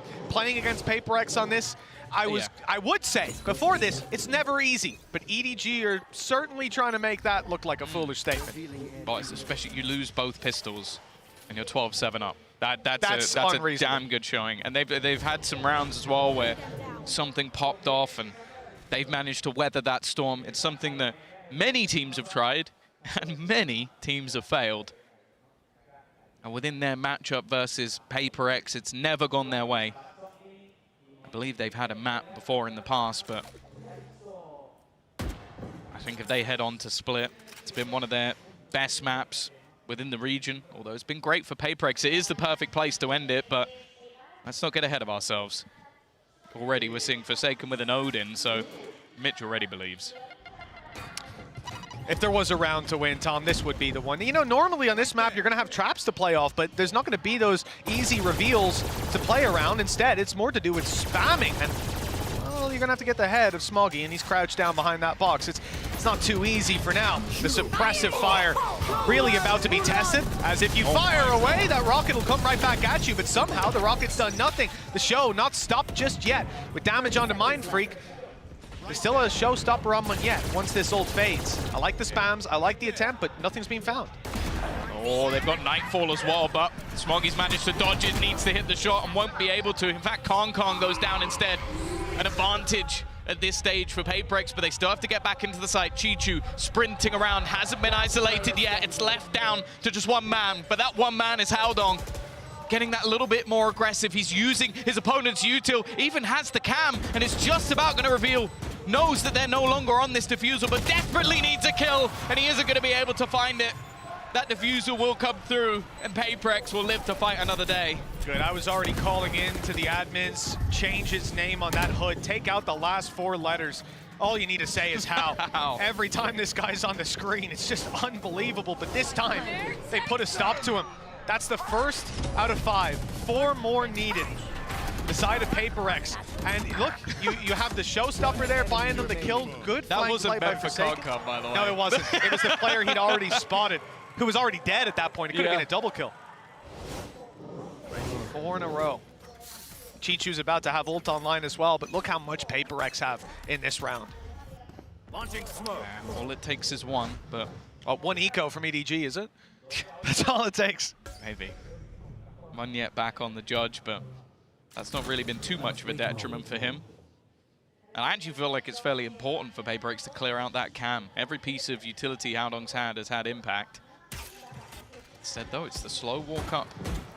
Looking to potentially get that orb online, as you mentioned, 1 away. I don't think there should be much. They'll be able to stop it at this stage. This is such a disgusting position for Munyet to play. I don't know how Haodong survives this time. Surely he should be dead to rights, but no! He hard checks him! He's prepared every single moment! And they got that advantage again. Something he's going to try and make a hero play. Haodong goes running through and dies to his own teammate. If he made it through, you bet he probably gets a couple. And Devi holding the line on the other side. It's now a wraparound for EDG. Look where they are. 30 seconds left. They expected the B site to be open at this stage. They have to get the kill onto Devi, and he is low. Well, with Chichu down, Devi really Enemy remaining. has it all stacked up once the spike falls. 16-second left. No chance for that to go their way on EDG's side. They have 3 more chances now to push this across the line. And we're starting to see different facets of PaperX come online. This is what we were hoping for. But this guy just... Look at this. So, he gets orbital strikes by the opponent. He's like, I think there might have actually been a tiny pocket, but in That's that easy moment, for us to see. In that moment, he's like, oh dear. You know, if he had a cam where our observer was, he would have known there was a safe gap. But he also wouldn't have been able to move. Probably would have had to jump and check it real quick. Wouldn't be ideal. But yeah, the double orbital strikes, they don't happen too often, creating a pocket like that. No. So understandable. 3 more chances for EDG. Rifles out again. So I'm expecting them to win whenever they eco, but it might be hard to even push them there. For PaperX, same old buy. And it's the big gun in play. Forsaken with the opening. Smoggy down, the flank coming in, but both battles have gone the way of EDG. Mind Freak needs a little more, but it's only going to be the one. Something and Forsaken. 2 players. 2 names that strike fear into the hearts of any opponent. Oh! Trying to get that wall bang through, but is getting dangerously close to a reload. I think he's even going to have to just fall back, give this one up for now. Well, 10 bullets left, right? He had to pop that reload. But he's ready to fight again now. 100 bullets primed and ready. Something on the other side of the map as the flank comes down. He's going to take a while to get there, but Forsaken's not willing to give up the space. Now he's being spotted as he sees the cam turn towards, and this might be the end for him. He's being revealed, but good damage. That's deterred Haodong from actually taking the peak. It's allowed for that cam to be completely negated. The swing is good for something, and he's spotted both players. A 1v2, 4 bullets now. And it's not looking good. This could be EDG pushing it across the line. Another dismiss into a heal, reload, and something's got a chance. No Lear to work with. The defuse being stuck to half, but the swing is perfect. And Concon to close the map. 13-9. Map 3 is coming up next. That's the thing. It was one of those maps where you feel like PaperX, they tried to punch them in the face. That's what they tried to do. They threw everything they had, these hyper-aggressive moves at their opponents. And honestly, the duck and weave, EDG every single time, fantastic performance from them. And well, now we're going to be going off to a break. There's one more map in this series. It's Split, and I am excited.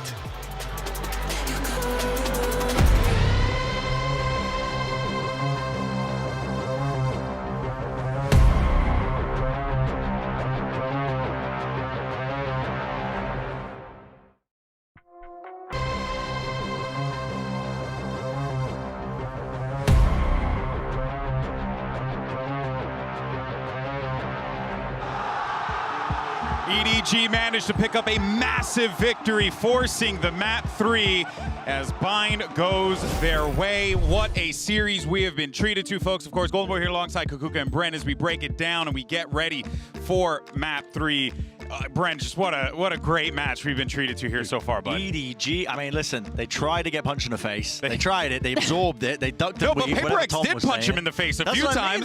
They got some iron jaws, man. Listen, that was a dominant game from EDG, even though the stats, the scoreline doesn't really suggest that. Our stats producer, Oace, was saying, like, listen, I think it was 56% of 4v5s being won by EDG. And also, unheard of statistic. And both pistols went on the side of PaperX. Yeah. On paper, everything should have gone for PaperX, but EDG managed to just be one step ahead. I think that their IGL has to be crowned for that. Yeah, and you know, actually, we do have a Verizon high-speed moment of that map, and we're going to give it to something, obviously. Gives us an opportunity to talk about just the impact that he makes, but it's wild that you see something pull off just absurd clips like this, and even then, it just was not enough to get them over the finish line, Kukuka, which means that EDG just shut them down in certain areas. Yeah, exactly, because it's not only about the shooting. I think that the understanding that EDG ended up having of the map, how they positioned the operator, and the pressure that they were getting with it, even though this happened, they managed to win the map. So yeah, and despite the fancy shots, I do feel like PaperX kind of shot themselves in the foot by picking up the attack side op so much. And they do it a lot. It's like something style. That happened last map too. Yeah, they try and do it to slow down the tempo, and because they condition super hard, pacey play styles, and then they slow it all the way down. And it can work, don't get me wrong, but they were really struggling to find ways to entry into sites when something had an operator, because they just couldn't find the pace increase when they needed it. He was doing his best, but it was really, really struggling. But for EDG, I think they had a wonderful macro understanding of how to play that map. I mean, extremity control is all the rage on Bind. It has been since it came out. Yep. Like controlling showers, controlling B long. If you have control of those areas, you're going to do wonders. And Howdong was just the pivotal player for all of it. Totally. The positionings that he was finding, we were mentioning how the lurks and controlling them lurks was going to be important. But he took it to another level. In so many rounds, we saw him just taking up all that space. Even though EDG is a very slow team, we see them waiting at the beginning of every round, waiting to see when PaperX is going to be the PaperX that we know and is going to be extra aggressive. They were also prepared for that. But then, as I said, Howdong finding the very specific timing into how to grant all that space, grant the kill, and also help the rest of his teammates being like, yeah, this is safe, I get the ult, safe, we keep going. The lurks were so wild. It also just goes to show you, right, how, yes, it is always going to be about the sum of all of your parts, but when you have someone like that who's really making individual plays, taking those risks, taking that space, and just being heads up, that is scary to have to play against, and PaperX learned today. I mean, it's crazy as well. I mean, they won this basically 4v5 as well. I mean, nobody had one kill for most of the map. He only got a second one towards the tail end, and yeah, his util was good. I will give him credits, I think, as well. I mean, he had the drone for the post plant in a lot of scenarios, and getting good value at attacks. But I mean, it was a large ask, I think, of the rest of the EDG squad when they were losing basically in that metric. When we associate with China as a region, as they've always got that firepower, they kind of were losing those first duels, yet they were still salvaging the situations, which I thought were fantastic. And of course, we have to big up Howdong because it's just him, hyper intelligent lurk timings. Don't even tell me. I don't understand how he was able to just find these players. I think this is when there was a judge in the close corner. And this is just beautiful. This is the last round. We even see that he tags on the map to see. Oh, I saw Asani. Oh, that was it. Ah, man, what a heads up. Happened. But it's just so damn away from him to be able to find those timings. He had the TP and shot at it. Yeah, he shot his teammate. I thought it was his teammate. It's okay. There was a lot on the line. My guy's dialed in. He's dialed in. Everyone's a target. Doesn't matter who it is. We cut the clip too short. That was when he died the Chichu's ult as well. But, I mean, it was just a strange map. But it means we get split now, which I'm really looking forward to, because this is a map where PaperX, I have a love-hate relationship with it because they really do embody, you get shot, you die, running this triple duelist variant. But it just doesn't have legs for me, I think, in the long run. So I'm curious if they're going to be running the exact same comp again this time around. They showed that they're willing to change stuff up. They changed their bind comp back to an earlier version. So they may change things up even further for split. They have that option available. Yeah, exactly. But maybe they didn't go that deep. Maybe it could be the Euro, and it's actually going to be back as the triple duelist, and no changes, if I'm not mistaken, on the side of EDG. I mean, now that nobody is on the Sky, maybe he's going to have a better time? Yeah, maybe. I'm really going to be paying close attention to PaperX because if you only just watch their T1 game when they were running this comp, it looked like they were just cavemen banging their heads against the A site on the attack side. They were going for the 5-man, 4-man hits over and over again. They threw nuance into it, actually, when they played against Gen G. And one of the things that EDG are going to have to answer is actually keeping up with that tempo control. Like, making sure that they can always keep it at the back of their minds that PaperX could be in really deep positions really quite quickly. And especially because they're not running like a typical Sentinel. They don't have trips to try and slow down the big hits. It's going to be a difficult ask for them, so I'm putting a lot of attention on that. Yeah, exactly. And 3 out of 3 maps, PaperX is going to be starting on the attack. On the first one, it was definitely what gave them the win and the room to have that comfort. But on the second one, it wasn't like that. So let's see what this map takes us. Can Edward finally game his way to a victory over PaperX, or will W Gaming reign supreme? Let's send it back over to Mitch and Tom. That's silly. Well, Tom, it's time to find out the answer to that question. EDG, they've tried 3 times, they've failed 3 times, but the 4th, it's looking better. We're on map 3. It's in the name, though. W Gaming. They don't lose. That's the problem. I don't know. The thing is, this composition is one we've now seen a couple of times. The surprise factor is gone. That doesn't mean you're going to be able to deal with it. It's very, very difficult. And these are also agents where I think, like, something, one of the best jets in the world, Forsaken, personal opinion, best Euro in the world. It's so difficult to play against the chaos that is created by this side. And that's the storm that's going to have to be weathered. The fun thing about this as well is, in my opinion, both teams have started on their better side of this map. So it's going to be, the first half might actually decide it. Well, that's it. And for PaperX, they'll be happy with this attacking side, as they're already set up to move towards this A site. You can see there's a wall in play. It's going to be popped up, but the main thing drawing my eye is Forsaken. He's got himself a TP moving right up close, where he's already looking to get in towards screens, and well, some trouble's brewing. He's got the first, but the site control stays to EDG. They've got the spike, and Con, he's only good for 2, but it might be enough. The advantage is theirs, and a pick needs to be found soon from the side of PaperX. Leaving Mindfreak alone, though, isn't the best of looks. That spike's down on site, and he's got 3 players to pick off. No from the shadows either. That'd be impressive. Yeah. I think the orbs. whole team would have to be dead. And then some. Here we go. Just hoping to try and find an isolated duel, and it isn't going to be happening. EDG, they're off the mark. And doing well as well. I like the fact that you almost see that PaperX are doing this blitz player. I think they almost expected there to be no one on site, because they had multiple players trying to fight through in towards screens, and it almost seemed like they forgot that Con could be and was within the site. So off to a flyer. Good start from individually. He's had, well, not the best first map, an okay second. If this is where Con comes online, they'll be happy. Yeah, just in the nick of time, right? And you can understand why they don't expect him to be on site, giving him that opportunity. They saw 2 players' screens. Those players seem to be panicking to get back in. Okay, How Dong headbutt the nade to start this one off. But he's staying close on B.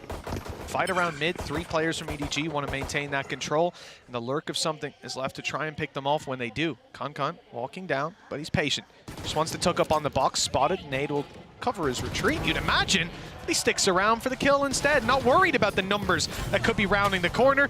When he gets out, it's Smoggy that's left in the open trying to cover his retreat. And they do have to be a little bit careful here, but this is just his chance to farm, get ever closer to that ultimate. Don't think that's the gun that something's looking for, and even just an extra player being dropped here could cause a few issues going into the next round. You can see a much more passive sort of crossfire, just waiting to almost pop up that ladder to fight that one together. It's available for nobody on the rotate as well, and EDG, they'll convert, pick up a couple of the guns as well. Yeah, it's nice. They came in with 2 pistols, I think. It's why you see Smoggy play ahead of that. He literally is covering the retreat. He can maybe pick off one with the pistol. If not, he loses a pistol. It really is not the end of the world. For EDG, I mean, a flyer of a start with 5 kills on Con. The rifles on the side of PaperX will be facing off against what was one of the more terrifying buys that EDG pulled out. Once they've got these pistols up against rifles, their win rate has been insane. And some very important rounds as well. Mindfreak stunned up and tucked in the corner. And there's no free way for him to get out. I mean, he can use his abilities often, but not this time. There's none online, no shrouded step. And there's a one-way that's probably being held. He's just trapped for now. Forsaken may just look to try and actually retreat and get an orb here.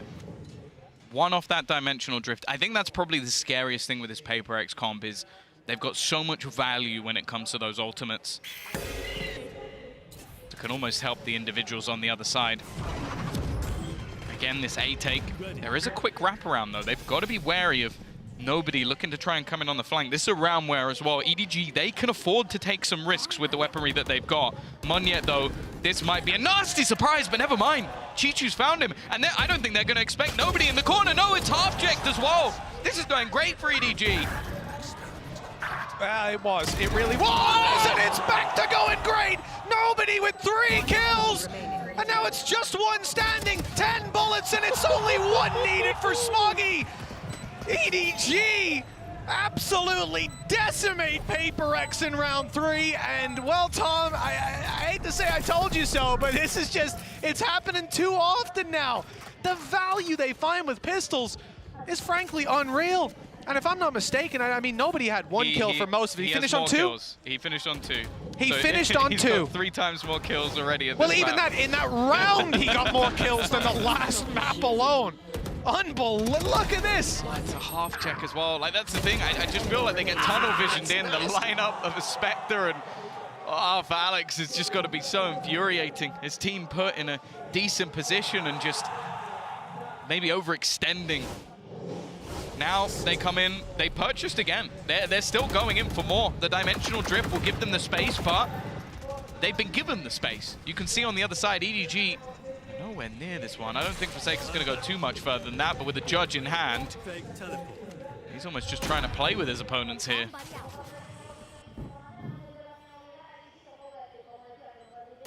Pressure's on EDG on the way back through, and it's off EDG just that quickly. Khan, I don't know where this guy was the last 2 maps, but he's certainly turned up today.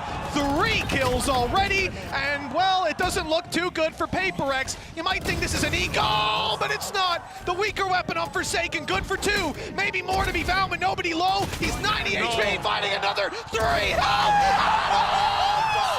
For Forsaken, an ace to put in the first round on the board for PaperreX. Unbelievable.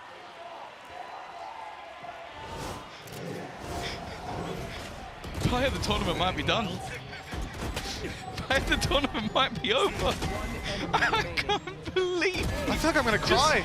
That's the most ridiculous thing I've ever seen. 2 kills at the judge, and then just manages to isolate every single fight. That literally brought a tear to my eye, Tom. I had to wipe that one away.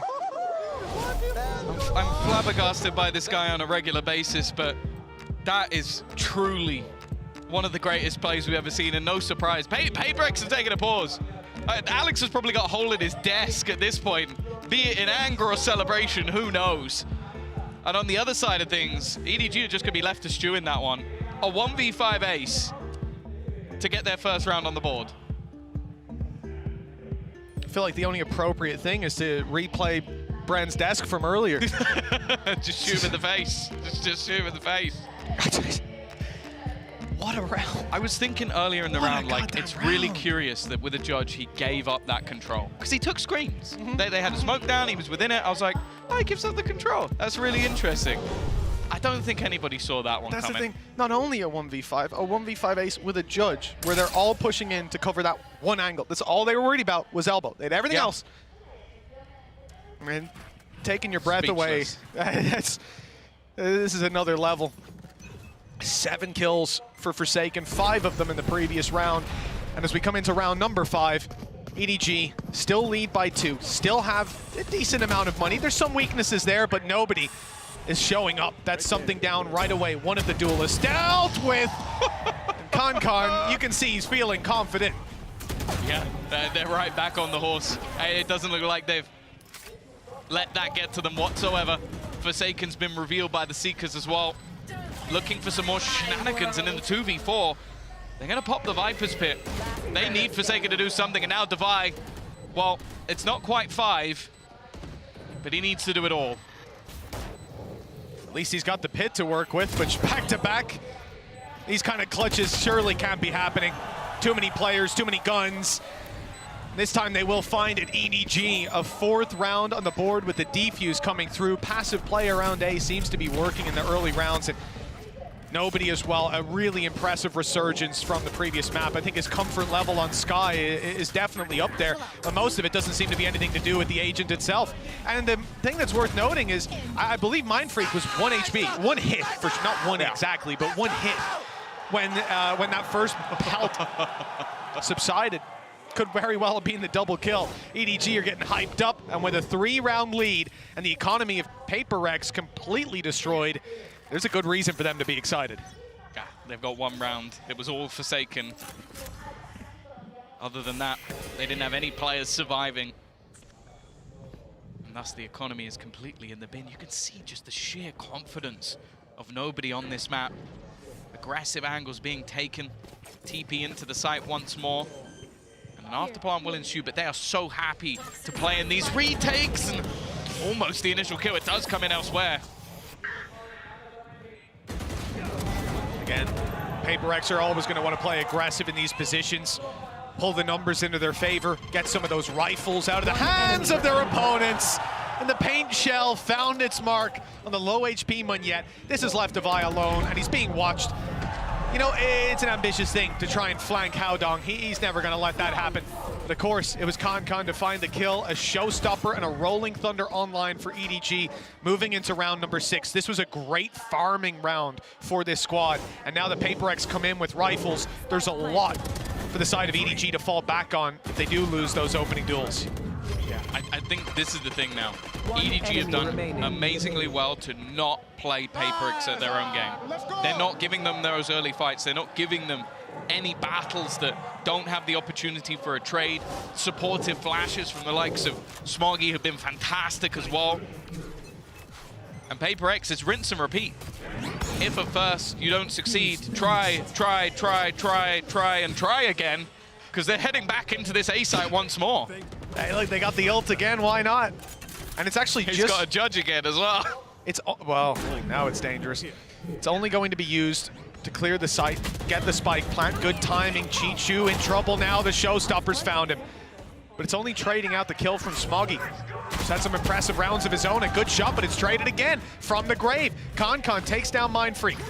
Low HP on Munyet. Nade still to work with. And Forsaken in a nasty spot, ready to play with that judge from down below. But he's worried now because the A site being lost. They're going to swing in, and he's only got a classic closing the distance on the back of the smoke. He's evaded their detection, and he's up close with a judge. Forsaken buying them time and space, but now he's dropped. And the low HP Munyet is last alive. Nade buys time, runs that clock down lower, and nobody has nowhere near enough time to get the defuse in.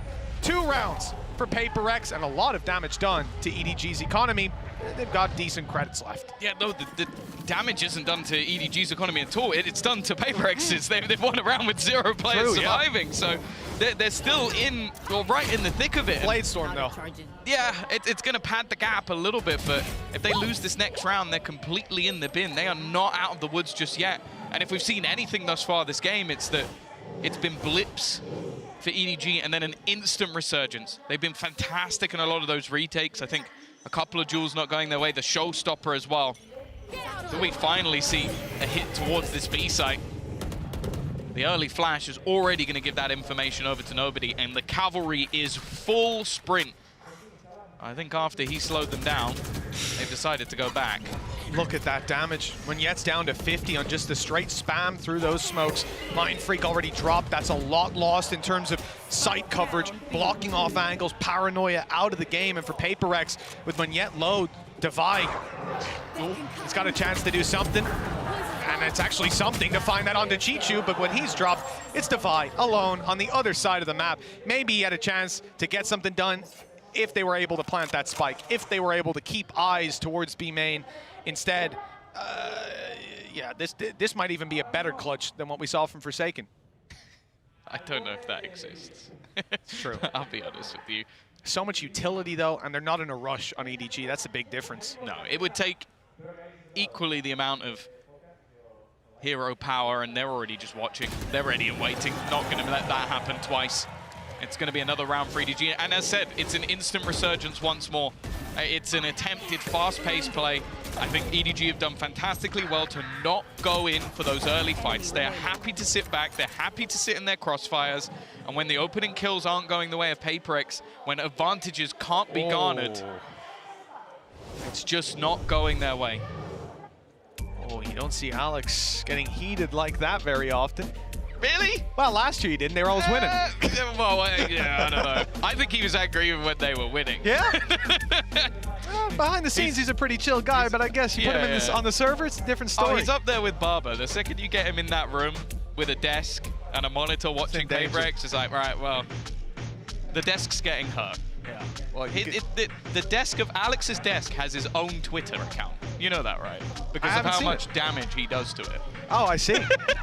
No, I've evaded that somehow. Talked to Alex a lot behind the scenes, and that's the same as Barber, right? They're super chill guys to chat to, and then the game starts. Wouldn't you be like this when watching your team run a triple duelist comp and get the plant down every round? You know what? Probably. It's a very frustrating thing, but when you look at EDG right now, like nobody, I cannot stress it enough. This guy had 2 kills last map. I'll say he had some great assists, good recons that won them a bunch of rounds, like Munyet. I think even popped his ult once, got reconned and taken down.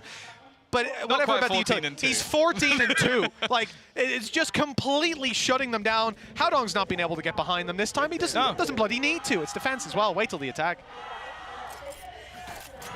Yeah, you're seeing the flexibility. A completely different role for either player and completely different results, but ultimately, they're in the lead. That's a good start, though. Forsaken again, he has been really the one shining light this team has had so far. Something taking the space, a hero rifle now in his hand. And this time they are playing slightly more aggressively. They're giving opportunities. That might be a mistake. Device flank this time, not gonna... Oh no! No, I wish I didn't see that.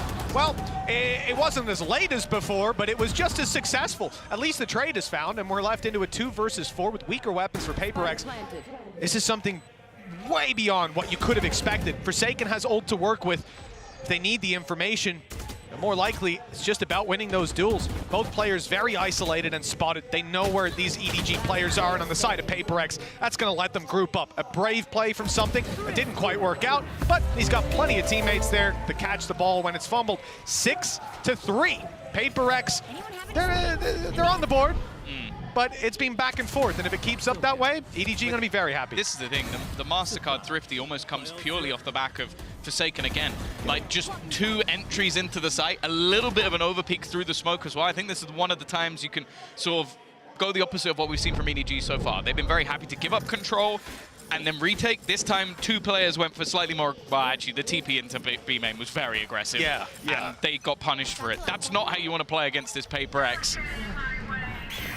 Oh, nearsighted, but he's got a close-range gun. Kankan, good to find one. And the heal is coming right on through, so it's only the shields that he's lost. A fantastic start, again, for that side of EDG. Although Smoggy does go down, the B site's open, and they've bypassed the Viper's pit. This could become a problem.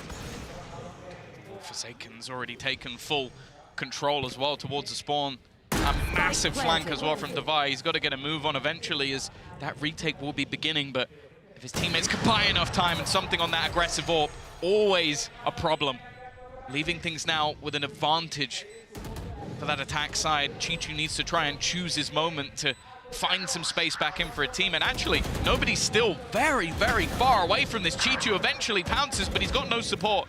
No teammate to be had. The flank eventually starting its way back around. He's going to have to pull off something ridiculous here and definitely not jump in the face of your opponent. I believe that's a mouse wheel. Nobody now has no time, no opportunity to turn this one back around. He's at least making it incredibly costly once again, but he will be forced to retreat and save. Firing on a whole different cylinder than what we saw before. You know, you say that might be a mouse wheel. Either that or they've been watching Vitality VODs. I'm not sure. Shout out Sender. that little bunny hop spray. You weren't watching EMEA? It's worth a watch back. It was a fun one. Yeah, it didn't work out as well for Chichu. Of course not. I'm only joking. It is of course just a mouse wheel, just an unlucky mechanical failure. Spacebar gang. Exactly. My spacebar is to crouch, but we don't need to talk about that. No, we don't. 6-4. EDG. Some ultis to work with as well. This could help out. Seekers from nobody. Grab that info late round, but it looks like they might be getting something early round. EDG pushing up close, stun being held, but the shot lands a little too quickly. And now there's an isolated breach on this site. Smoggy is going to be feeling lonely for a while. Kankan a little too far away. Smoggy's going to have to hold this all by himself, and he peeks in just at the right time to grab 2. They're back in contention, and now Kankan's here. No room for paperrex on the site with Munyet on 70 and the spike in the open. This is going to be a very difficult clutch, and he's found the first. That's risky. Chichu goes peeking in. Howdong's able to close the distance. As you said, he's had a quiet game so far. Showstopper online, but with half HP, might not be worth popping. Munyet just trying to isolate the angle, find out where his opponent is, and now just standing with rocket in hand, not quite knowing where his opponent's currently coming from. It is a TP into the side, and Howdong eventually gets the job done. Plenty of time left on the clock, and EDG are going to increase that lead to a half victory. That was actually really impressive that I didn't see the showstopper just shot at the floor right after the paranoia came through. I think Howdong repositioned perfectly. He couldn't have played that any better. And in fact, I think with most players, he would have baited that showstopper out and left them in a very tough position. Kankan dropping the spike, buying the time, and setting them up for that success. Haodong finally having his round. This is 7-4 for the side of EDG. Map 3, a long and hard-fought series. And this half is going to come to a conclusion. Is it 8-4 or 7-5 for PaperX? That's going to make a hell of a big difference. Oh, the initial pace is there again, but it's meant to be a ruse. Thing is that fake has not been sold. I think they were hoping that Monya would at least do a little bit, get something from it, but a showstopper straight at his feet. The rest of the team looking to go in. That's a flash, a blind, completely left in the dark here is Haodong. Now looks to come alive. He's had a quiet start, but the close to the half might be exactly what they need. Mindfreak has made some space, but, well, he's going to need quite a bit more from this one. Another 1v5 needed, and it isn't going to happen twice. 8-4, EDG, again, showing they can go toe-to-toe with PaperX, and this might be the best chance they've ever had to beat them. Absolutely. 3 times they failed, 4th time lucky by the things we're seeing.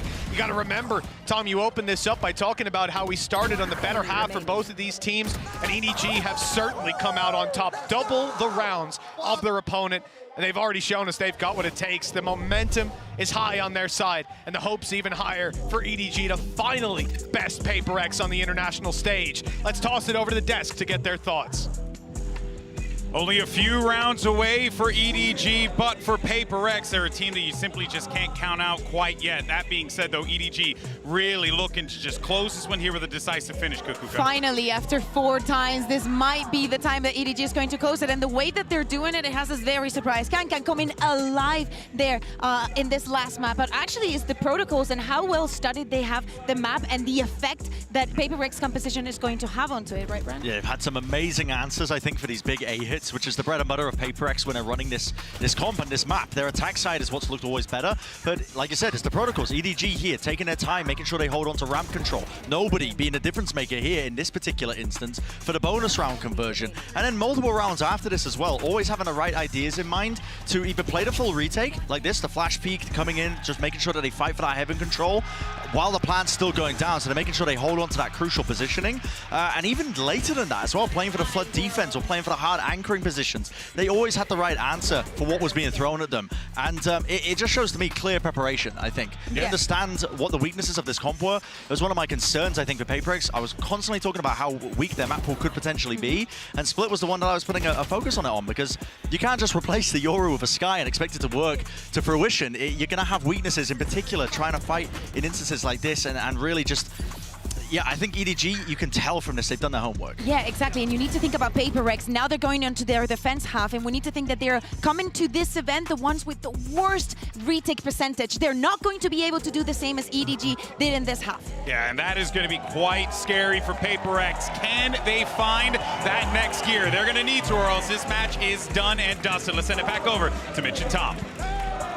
Thank you so much to our wonderful analyst desk one last time in this series, because we're into the last half, Tom. We've gone the distance, and PaperX have now found themselves quite a distance behind their opponents. EDG on the attack side with a very quickened pace, and the A side is their target. It's wide open for PaperX with just Avai holding it. He's got a wall, though, to play back in.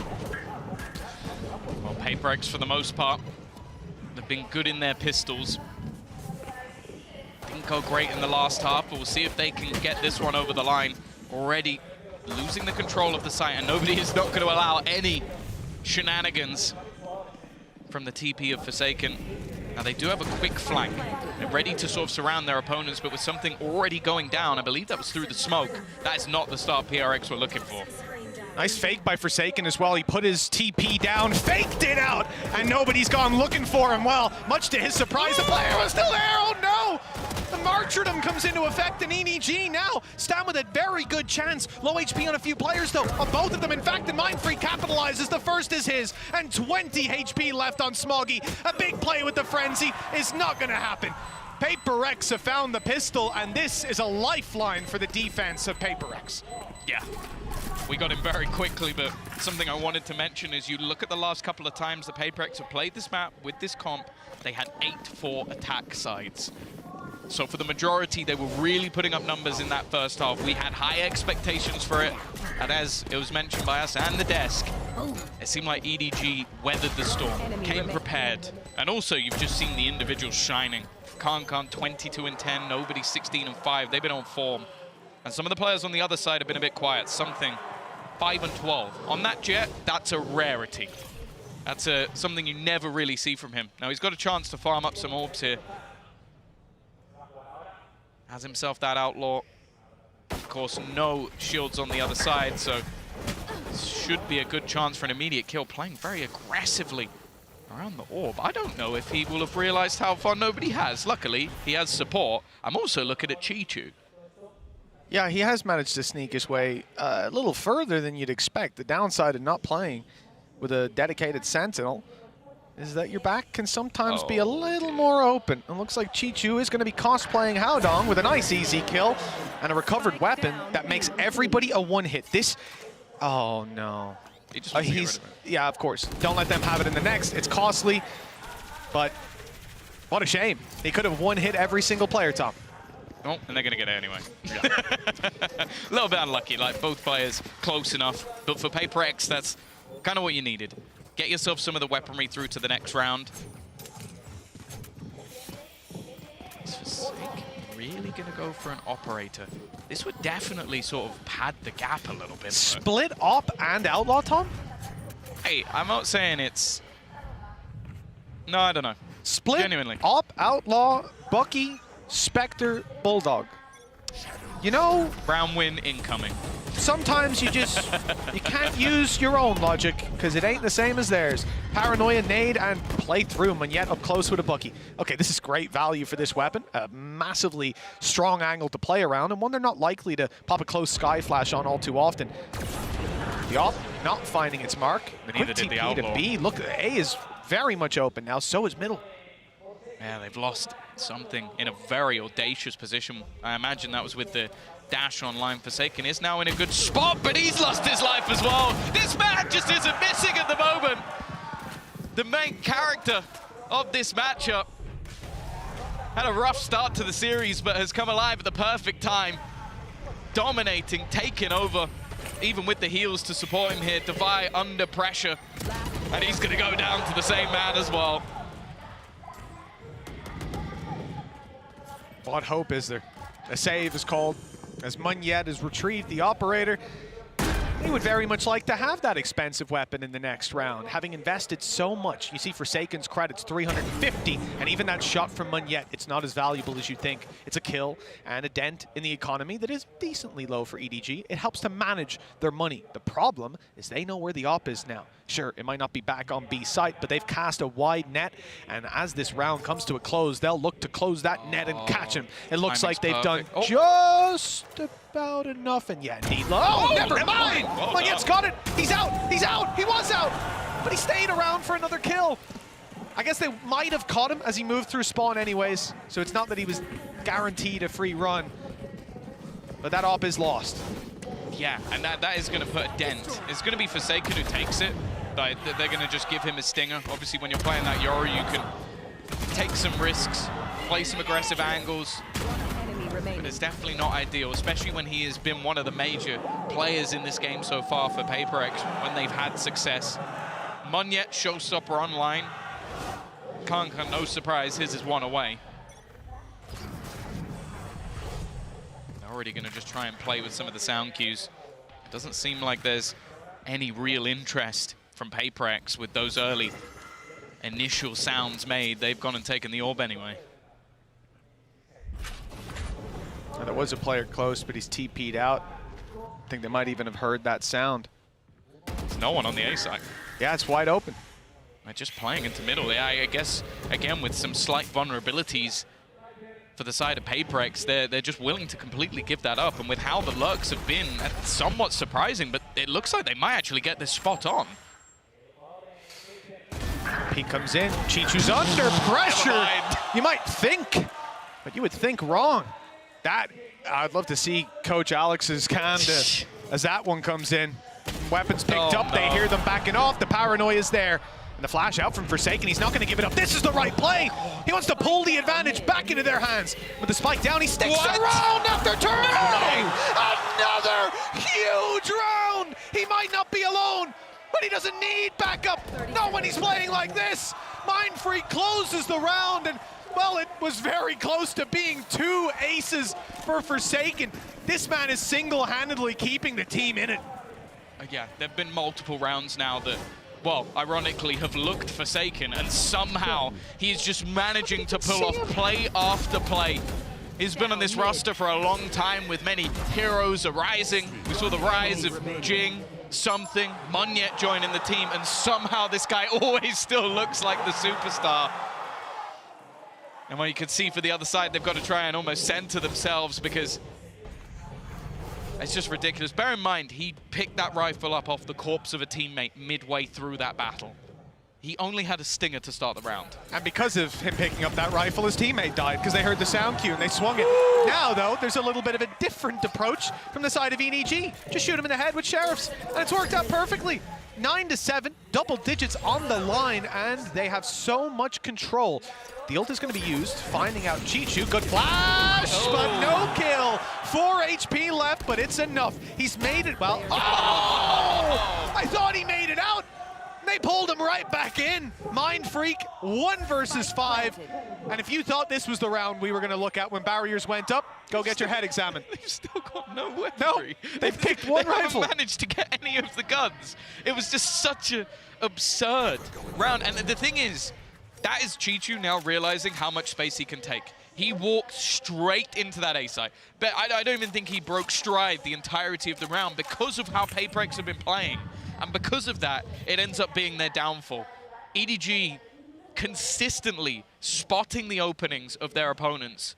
And it's been Lux on both of the maps that they've won. Haodong in the last map, and now Chichu doing the same on this one. It's a problem that paperrex are gonna have when they run these sort of comps. They came into this round up against an Eco on the side of paperrex. They had full rifles. And the call in the end is to save before they even find a kill. 1 rifle that they get out of that situation. An utterly ridiculous, that also already done some damage to him, but he was quite low himself. And for paperrex, yeah, that is very much what you expect to see.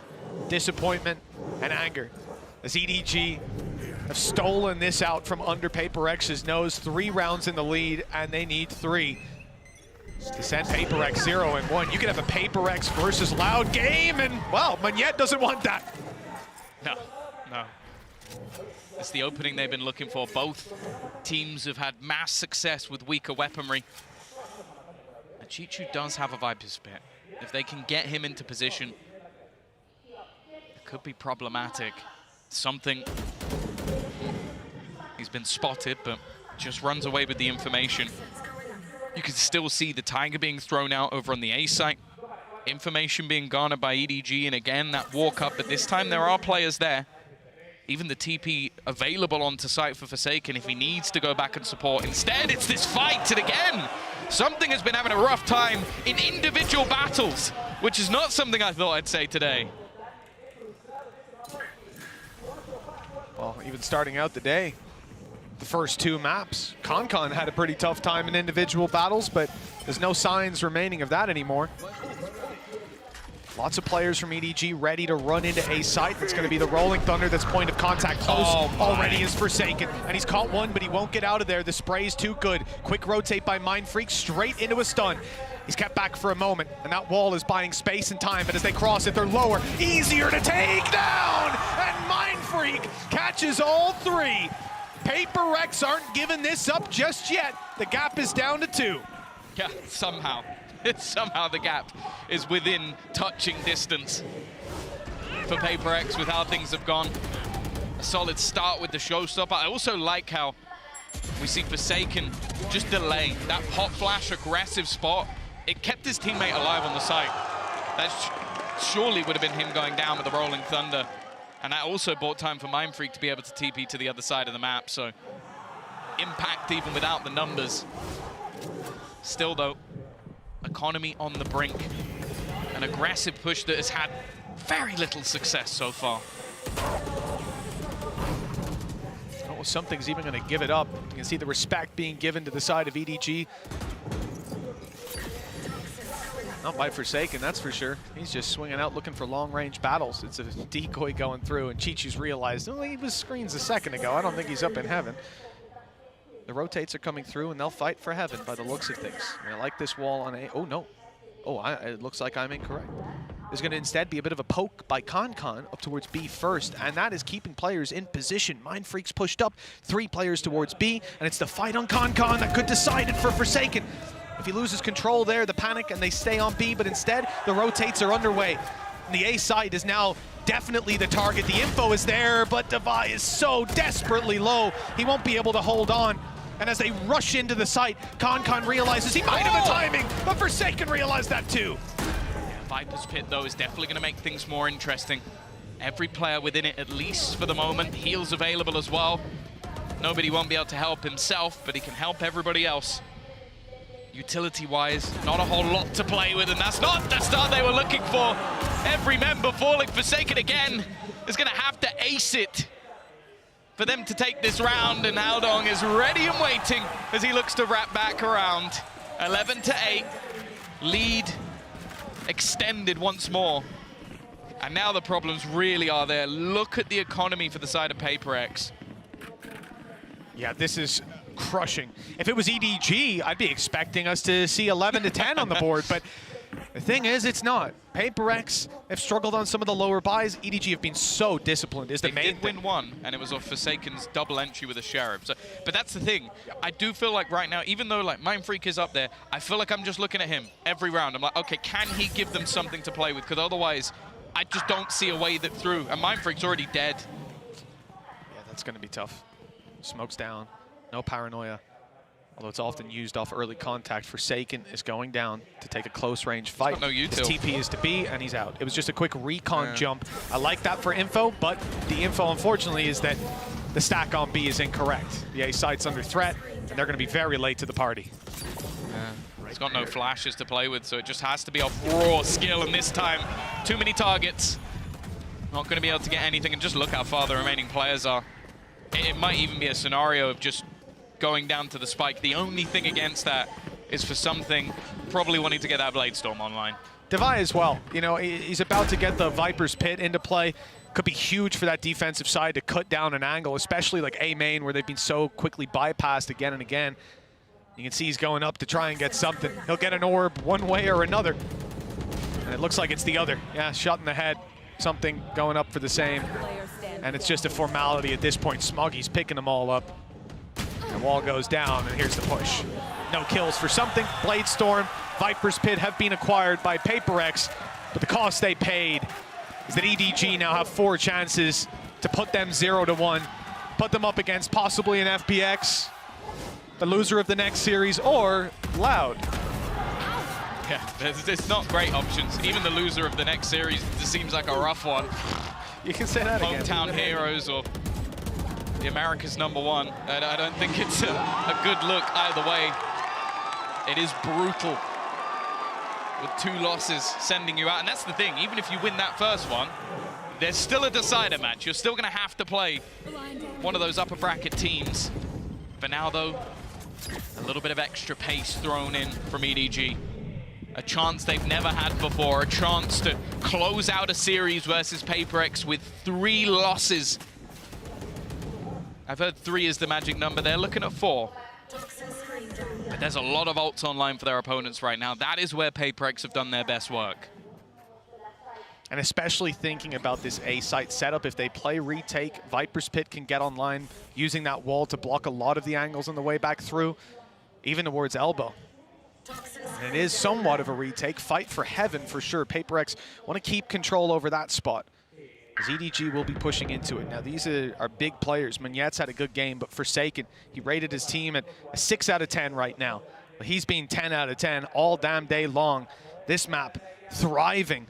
And the challenge is about to come through. The flash has caught him, but he's turned, and it's nice. 2 quick kills, a decoy in, and a TP out. The advantage is extended even further as PaperX look to put another round on the board. Buy a little more time. Forsaken, another 3K, another big play from this man, and he's waiting for his teammates to round the corner before he takes that fight. 3 more chances for EDG before they hit an overtime. I've heard a strat back in the day, played by many a team. What's that, called Tom? Avoid CNED. And I think that they may need to try and incorporate that on the EDG side, because genuinely, Forsaken has been the one thorn in their side. They have looked like the better team throughout this map. A pistol either side, there's no excuses in that regard. Winning hero rounds, Kankan back online, nobody as well. There hasn't been a weak link, but when they run into Forsaken, wow, 9 times out of 10 they lose the round. He is the sole defender of this A site right now, with a little bit of support coming. Showstopper for Kankan could put the end to him, but it looks like he just wants to take a firefight. Oh, they've cleared heaven, but look at the space taking by Munyet. It's perfect, but Kankan's ahead of him, finding the kill.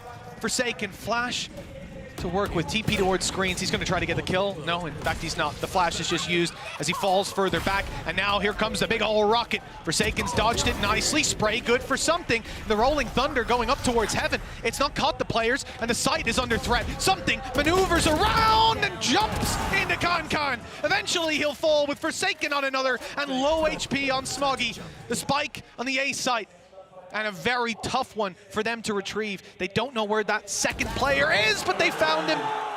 It's all on Forsaken. 2 kills, but the spike is at his feet. He knows these players have to push him. The utility 2 flashes will now no longer, and it's a few bullets in the difference, but that's enough. EDG, 4th time is the charm, as they finally bested